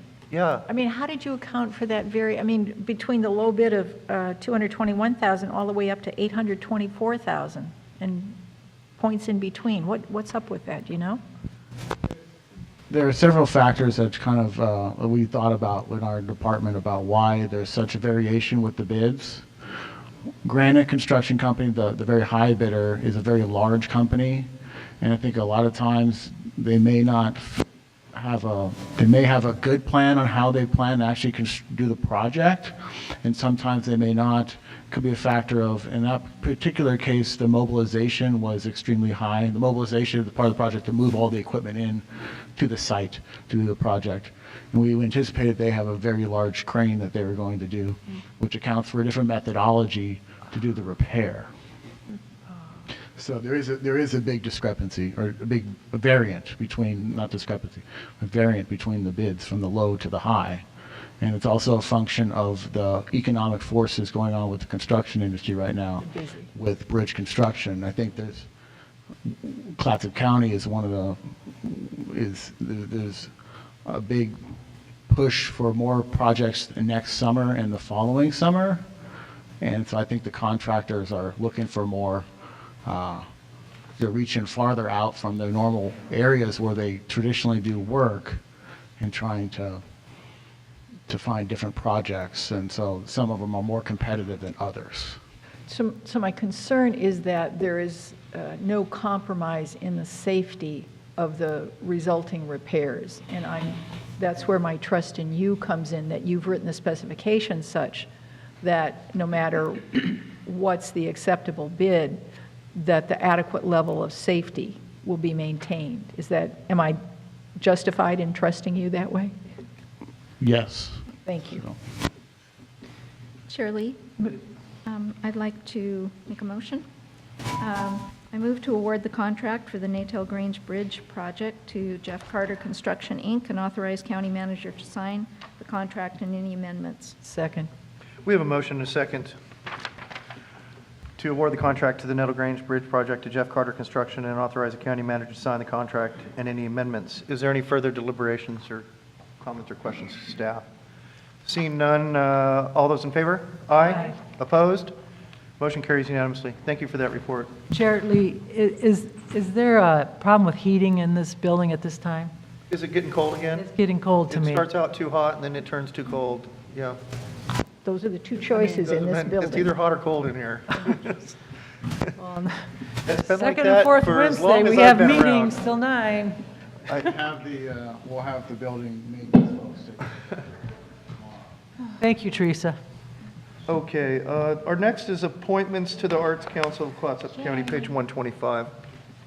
We get demonstrations of the... May I have the staff report, please? Good evening. John Frank, who's evening, chair of the hello. Arts Council, is here. Commissioners and I'm here today to ask you to appoint 4 people to the Arts Council. 3 people's terms, and this is just a note, this is the first set of the original Arts Council peoples to term expire. So this is our first opportunity to really take on a new set of people. So we had 3 terms expire, and then we also had 1 other member move out of the area. So that's a total of 4 spots that we have open. We had one of the terms that expired, Harold Gable, has reapplied. So one, we would like to ask that he be reappointed. And then the 2 other terms, plus Drea Frost's term, who's the way. So those are the 3 spots we want to fill. We had 7 applicants. Okay. Thanks, Teresa. I hope you feel better. We had 7 people apply, and Teresa Durst told me that that was a lot of people. So we had a thorough discussion about the applicants, who are all very well qualified. But we did wind up choosing 3 new people, plus Harold Gable again. And one of them is Sarah Daly, who is sitting right over here. Thank you, Sarah. And she's from Seaside. We also have Tracy Abel, who's from Cannon Beach, and Catherine Lacaze, who's from Seaside. So we would ask that you appoint them, please. And thank you. Great, thank you. Any questions for staff? I just want to clarify, I don't know if we've got an inconsistency here on the staff report. Are you recommending 3 or 4? Is Harold Gable? It's 3 or 4. There are 3 terms that are expired, plus 1 is vacant. Okay, so there's 4. So there's 4. Okay. Yeah, so Harold- Because the motion then for the commissioners, I see that on the recommended motion. So whoever makes the motion, let's insert Mr. Harold Gable in there, I'll if make the that's what we motion. choose to do. I'll make the motion. I move to appoint Tracy Abel, Sarah Daly, and Catherine Lacaze, and Harold Gable to the Arts Council of Clatsop County. Second. We have a motion and a second to appoint Harold Gable, Tracy Abel, Sarah Daly, and Catherine Lacaze to the Arts Council of Clatsop County. Is there any further deliberations? It's just wonderful. I mean, I read these applications, I thought, my gosh, this is just great stuff. Are we going to do a letter of appreciation to the Arts Council to say, thanks for having such a wonderful representation of a vibrant arts community? Because it was very impressive. You've done good. We have a motion second. All those in favor? Aye. Aye. Opposed? Motion carries unanimously. Thank you. Our final item tonight on the business agenda is the National Park System letter, and this is page 139. And this is something I brought forward. We have a national park here in our county, and I'm a true believer in the national park system, and I support this. Mr. Chair, are you looking for a motion? Yep, sure. I move to approve the resolution in order to support the National Park System and authorize the chair to sign. Second. We have a motion and a second to approve the resolution in order in support of the national park system and authorize the chair to sign. All those in favor? Aye. Opposed? Motion carries unanimously. Thank you for that. Finally, commissioners' reports. Commissioner Thompson. Went to the Soil and Water Conservation District today. The annual meeting was in December. One of the most compelling statements was we're dealing with the eternals, the soil and the water. And it's just a great group of people working on weed control, working on erosion control, protecting our place that we love. We do have a vacancy in District 1, the southwest corner of Clatsop County. If anybody is interested, let me just repeat that urge to come forward with that. I went to the Tidegate and Levy meetings. Clatskanie, December 15th. Participants included landowners, agricultural and conservation organizations, watershed councils, and soil and water conservation districts, tribes, elected officials at the state and local level. So Commissioner Labhart, former commissioner from Tillamook County, is working on that to collaborate, working with AOC and the governor's office. It was a great listening session, and the concerns that people raised were basically twofold. Are they going to do something to me that I don't have any control over and I'll have to pay for, or are they going to keep me from doing something that needs to happen that I could do efficiently and effectively? So state agencies were around, they heard that process is going forward. There'll be another meeting later on. Tomorrow is Columbia Pacific Economic Development Region. I'll go to that, chair that. Northwest Act, Transportation in the afternoon, I'll be part of that. The short session's coming up, and so AOC is meeting. We've had housing meetings. We're continuing to go forward with that. I've forwarded grants from state agencies to Elaine Bruce and to Dan Brown from Community Action. I've agreed to support, however possible, resilience, economic development, and housing in the short session by testifying. I'll testify as an individual commissioner since we don't have positions on those things. The Daily Astorian, Monday, January 1st, the editorial, issues looming for the Columbia Pacific area in the new year. Closer to home, we hope our local governments resolve to work together more diligently to develop solutions for common problems like housing, economic development, and emergency preparedness on a regional basis. Those are the big three. They're my passion in life. I'll keep working on that. I think that's enough for now. Commissioner Sullivan. Thank you. First of all, Happy New Year, everybody, and let's hope that this coming year will be peaceful and productive. I went to the Rec Land Advisory Committee in November, and it's an interesting committee, and they were talking about the Westport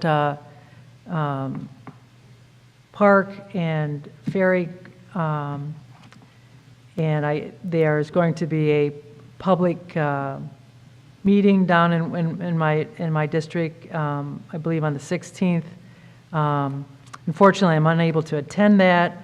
I was just given the information tonight, but and I have a pre-existing.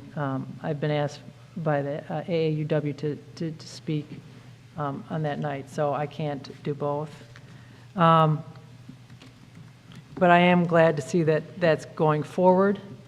I would have liked to have been on that committee, but my commitment to the Senior Disability Services Board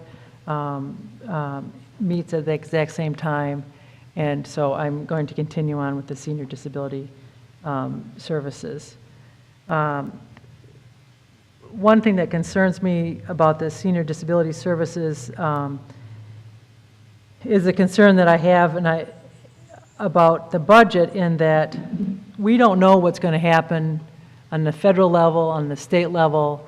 There's already shortages to money coming in for social services, and I think we as a board, as we go into the budget, need to be mindful of that we have to be prepared, and I think we do a good job of that, but we have to be prepared and mindful that the political landscape could change very quickly, and who's going to be left picking up the pieces. Generally, it falls to local governments to try to find a way around funding shortfalls. I really am hoping that Measure 101 passes so that the health care money will continue to flow into our state.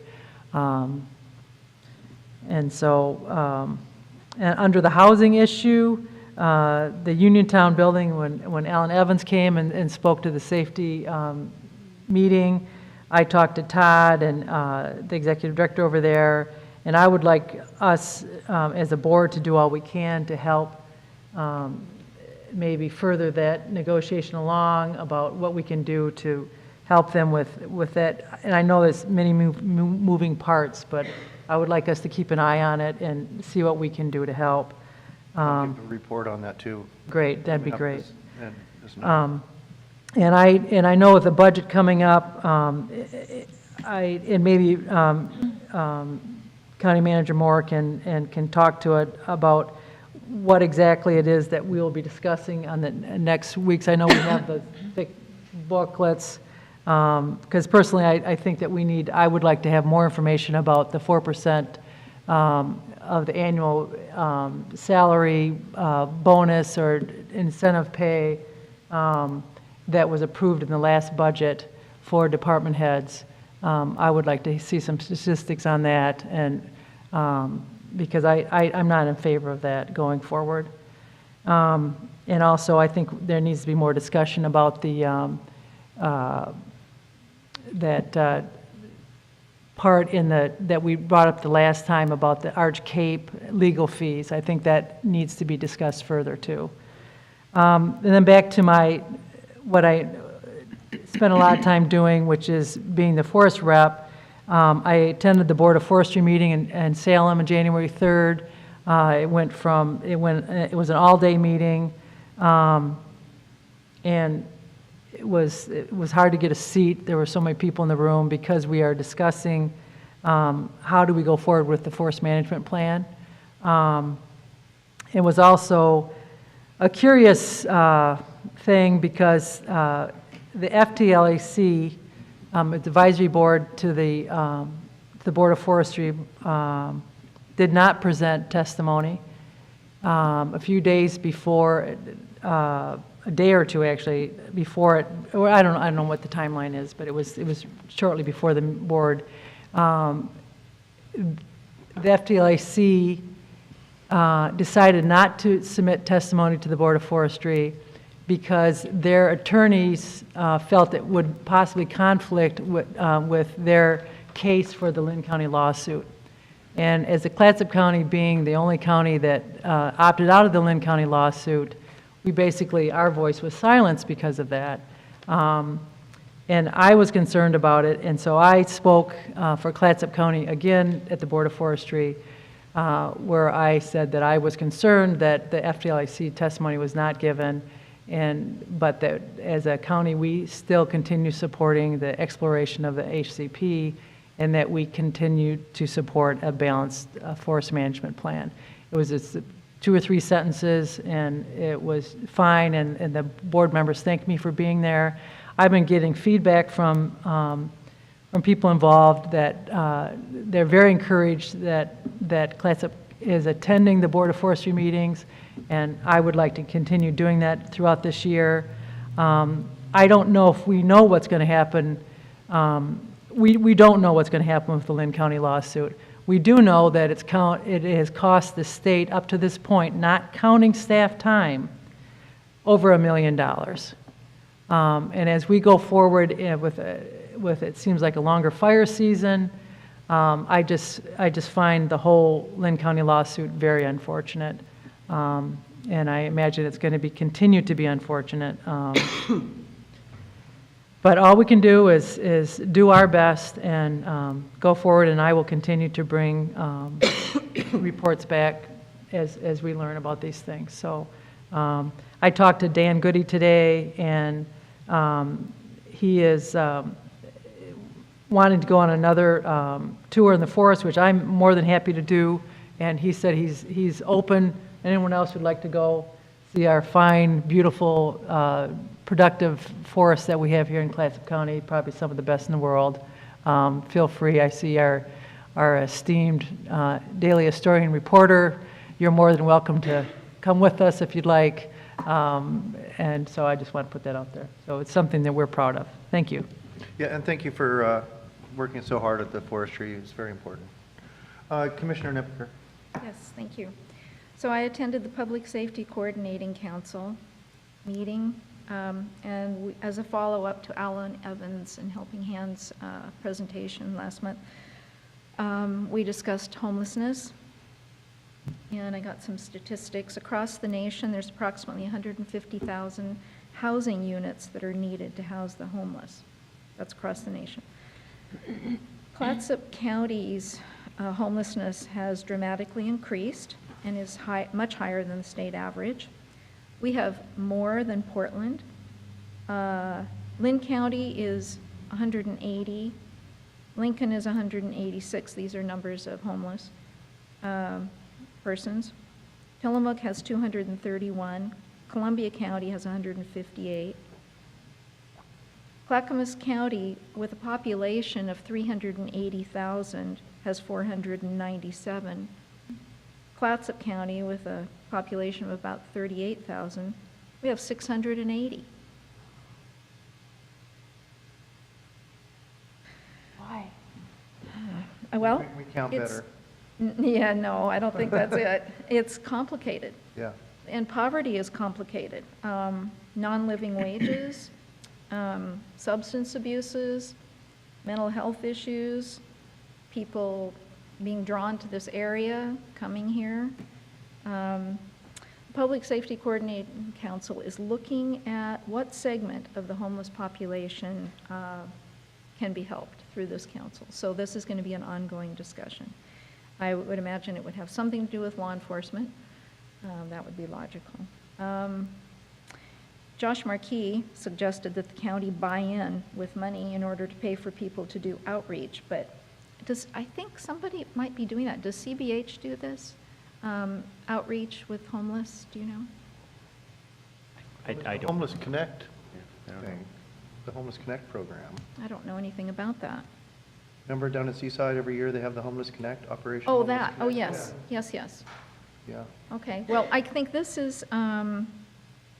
would be a little different, and I don't know what it would look like, but maybe that is something that PSCC can work on.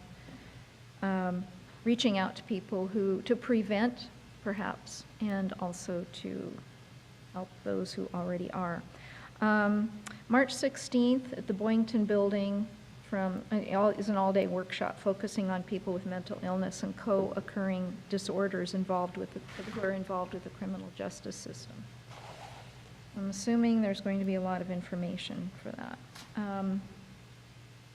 I didn't know this, maybe all of you know this, but we have far fewer judges than we need to move people through our judicial system than Columbia County does. Measure 11 cases stay housed for a long while in our jail. Our population at 38,000, Columbia County is 52,000, but our trial cases are much higher. The state, though, goes by population, so we're at a disadvantage because we have a smaller court and jail, which is unfortunate. I don't know that having more judges would help us. Well, I guess it would help us with the jail because people would move through the system faster. And the only other thing I have, and I know I've brought it up before, I would like the board to entertain, and this might be, dicey, I realize, but I'd like the board to consider possible ways to engage with the public who attend our meetings, other than just the public comment period. I don't know that we can have an ongoing back and forth, but sometimes it seems that we would like to respond to things that are said, but it can't be a free-for-all. So I don't know what this would look like, but I would like us to entertain a possible way that we could have this. Yeah, I've thought about that. Commissioner Sullivan brought that up, and I thought about that too. And I think definitely we'll have a conversation about that, and maybe talk with Cam a little bit about that and some ways we could provide for that in some way without it getting out of hand. Okay, is that your report? That's it. Oh, great. Commissioner Clement. Couple things.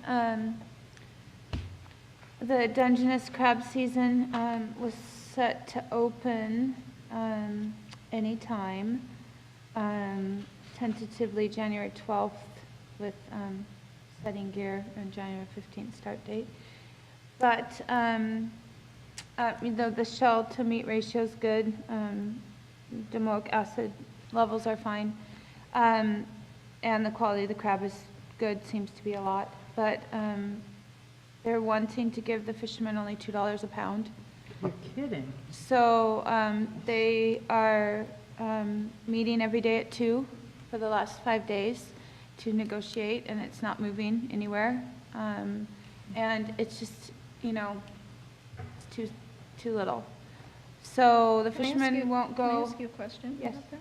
So if it goes down, what was it last year, do you know? I think it was close to 4.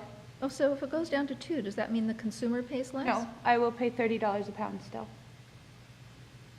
So it will go from the fisherman to the cannery, to the processor, to the restaurant, to the customer. So the fishermen are getting nothing. The cannery is getting a good amount. The distributor is getting a huge amount. And we're paying a lot, and you're paying even more. So it's a big problem with everything. But $2 is too less. So right now, they don't want to go unless they can get 3. And it's not looking like anyone's moving. So I don't think they'll be starting on the 12th. So we all won't have crab for a while, unless things really start to move along a little. It's very frustrating. Because the crab is great. It's perfect right now, but there's a lot of it. But it's prime time to harvest, but you can't go. So it's a big problem. It's a problem with all fishing in our county. There is a nationwide initiative by REI to get everyone to, it's called the No Butts Night Run on January 31st. And if anyone who it's a pledging kind of thing. And if you pledge to run on the 31st at night, REI will donate $1 for every single person that runs to the American Hiking Society. And it's the only national organization, and this touches on your national parks thing, that's why I thought of it, that promotes and protects foot trails. It's the only one, the only national organization that protects foot trails. They're surrounding natural areas and the hiking experience. This is a simple way to help support a great cause with a national footprint. So we set up on REI a county-wide group, and if you want to know if you would like to run, you can go onto REI's site, No Butts Night Run, and you will see Clatsop County, and you can see where we're going to run that day, and anybody can come, and whoever comes, if we get 50 people or 100 people, they'll donate $1 per person to the organization. So is that really cool? And it's running, not It's walking? a run. And is a it's at run. night? It's a night run with, headlamps, and it's called a No Butts Night Run. It's on the January 31st, and it's their sort of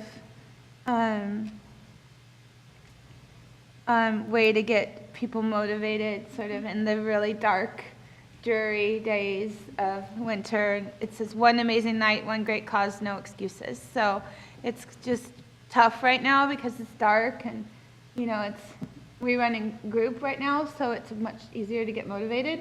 And with all these people running for a good cause, it just is really a lot easier to do. How many track teams in the local area have committed? We just started the other day. We have a running group of middle school kids. We have 12 of them, and I think that all 12 and a few of their parents are going to come.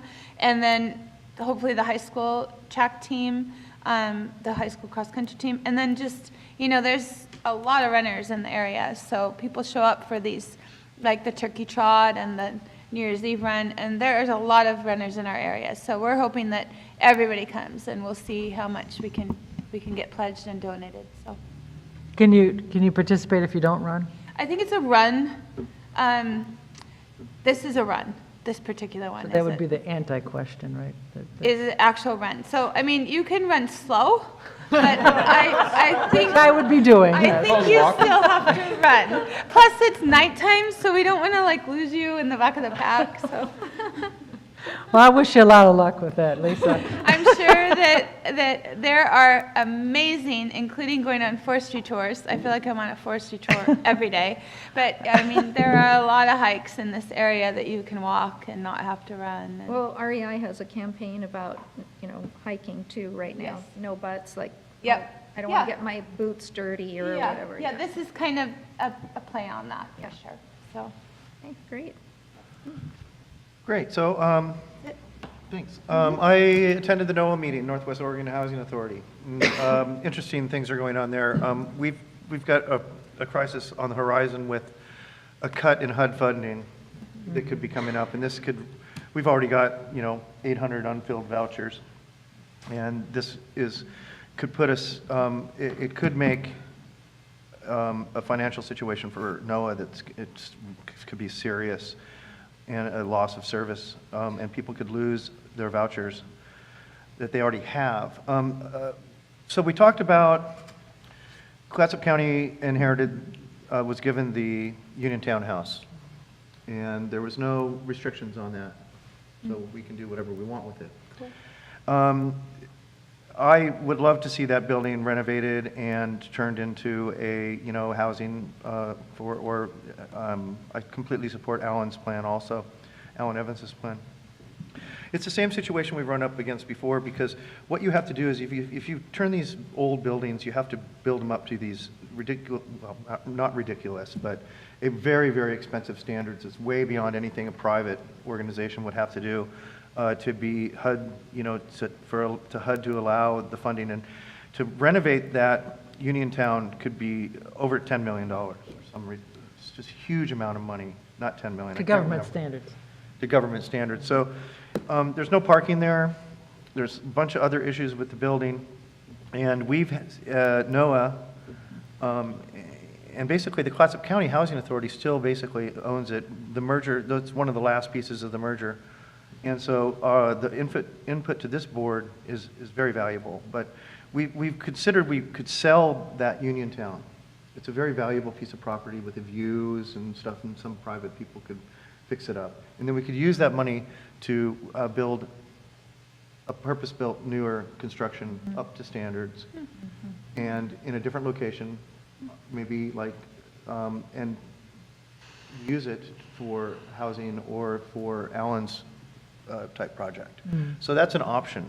And so I'll report, we haven't made any decisions about, or we haven't had, Executive Director Johnson's putting together kind of a memo that's kind of outlining what our different choices are. I just wanted to kind of alert you that this may be a situation where at the end of the day, the best thing is to do is to sell the property and invest in something better. And we've seen this happen to us a few times with that house in Alderbrook.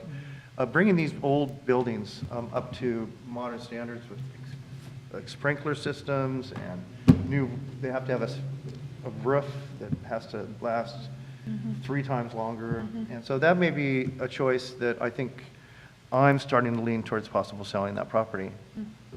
Mr. Chair? Please. Just the County Planning Commission, do they have any body of expertise that could help with this, that could help us Because if we collaborated with them on this, would that be a useful resource for us? To look at housing options, because I agree with you, if new properties can be turned over and the proceeds reinvested to create affordable workforce, homeless housing, and the County Planning Commission deals with a lot of that. So maybe if we could ask them to work with us on that. I think they're engaged on that. I think Alan's involved, and Alan has really beefed up the permitting and construction side of his organization. Mm-hmm. He's like a certified contractor now, and some other things. And so that's exactly right. We need to bring in and get it as much in. I would agree, yeah.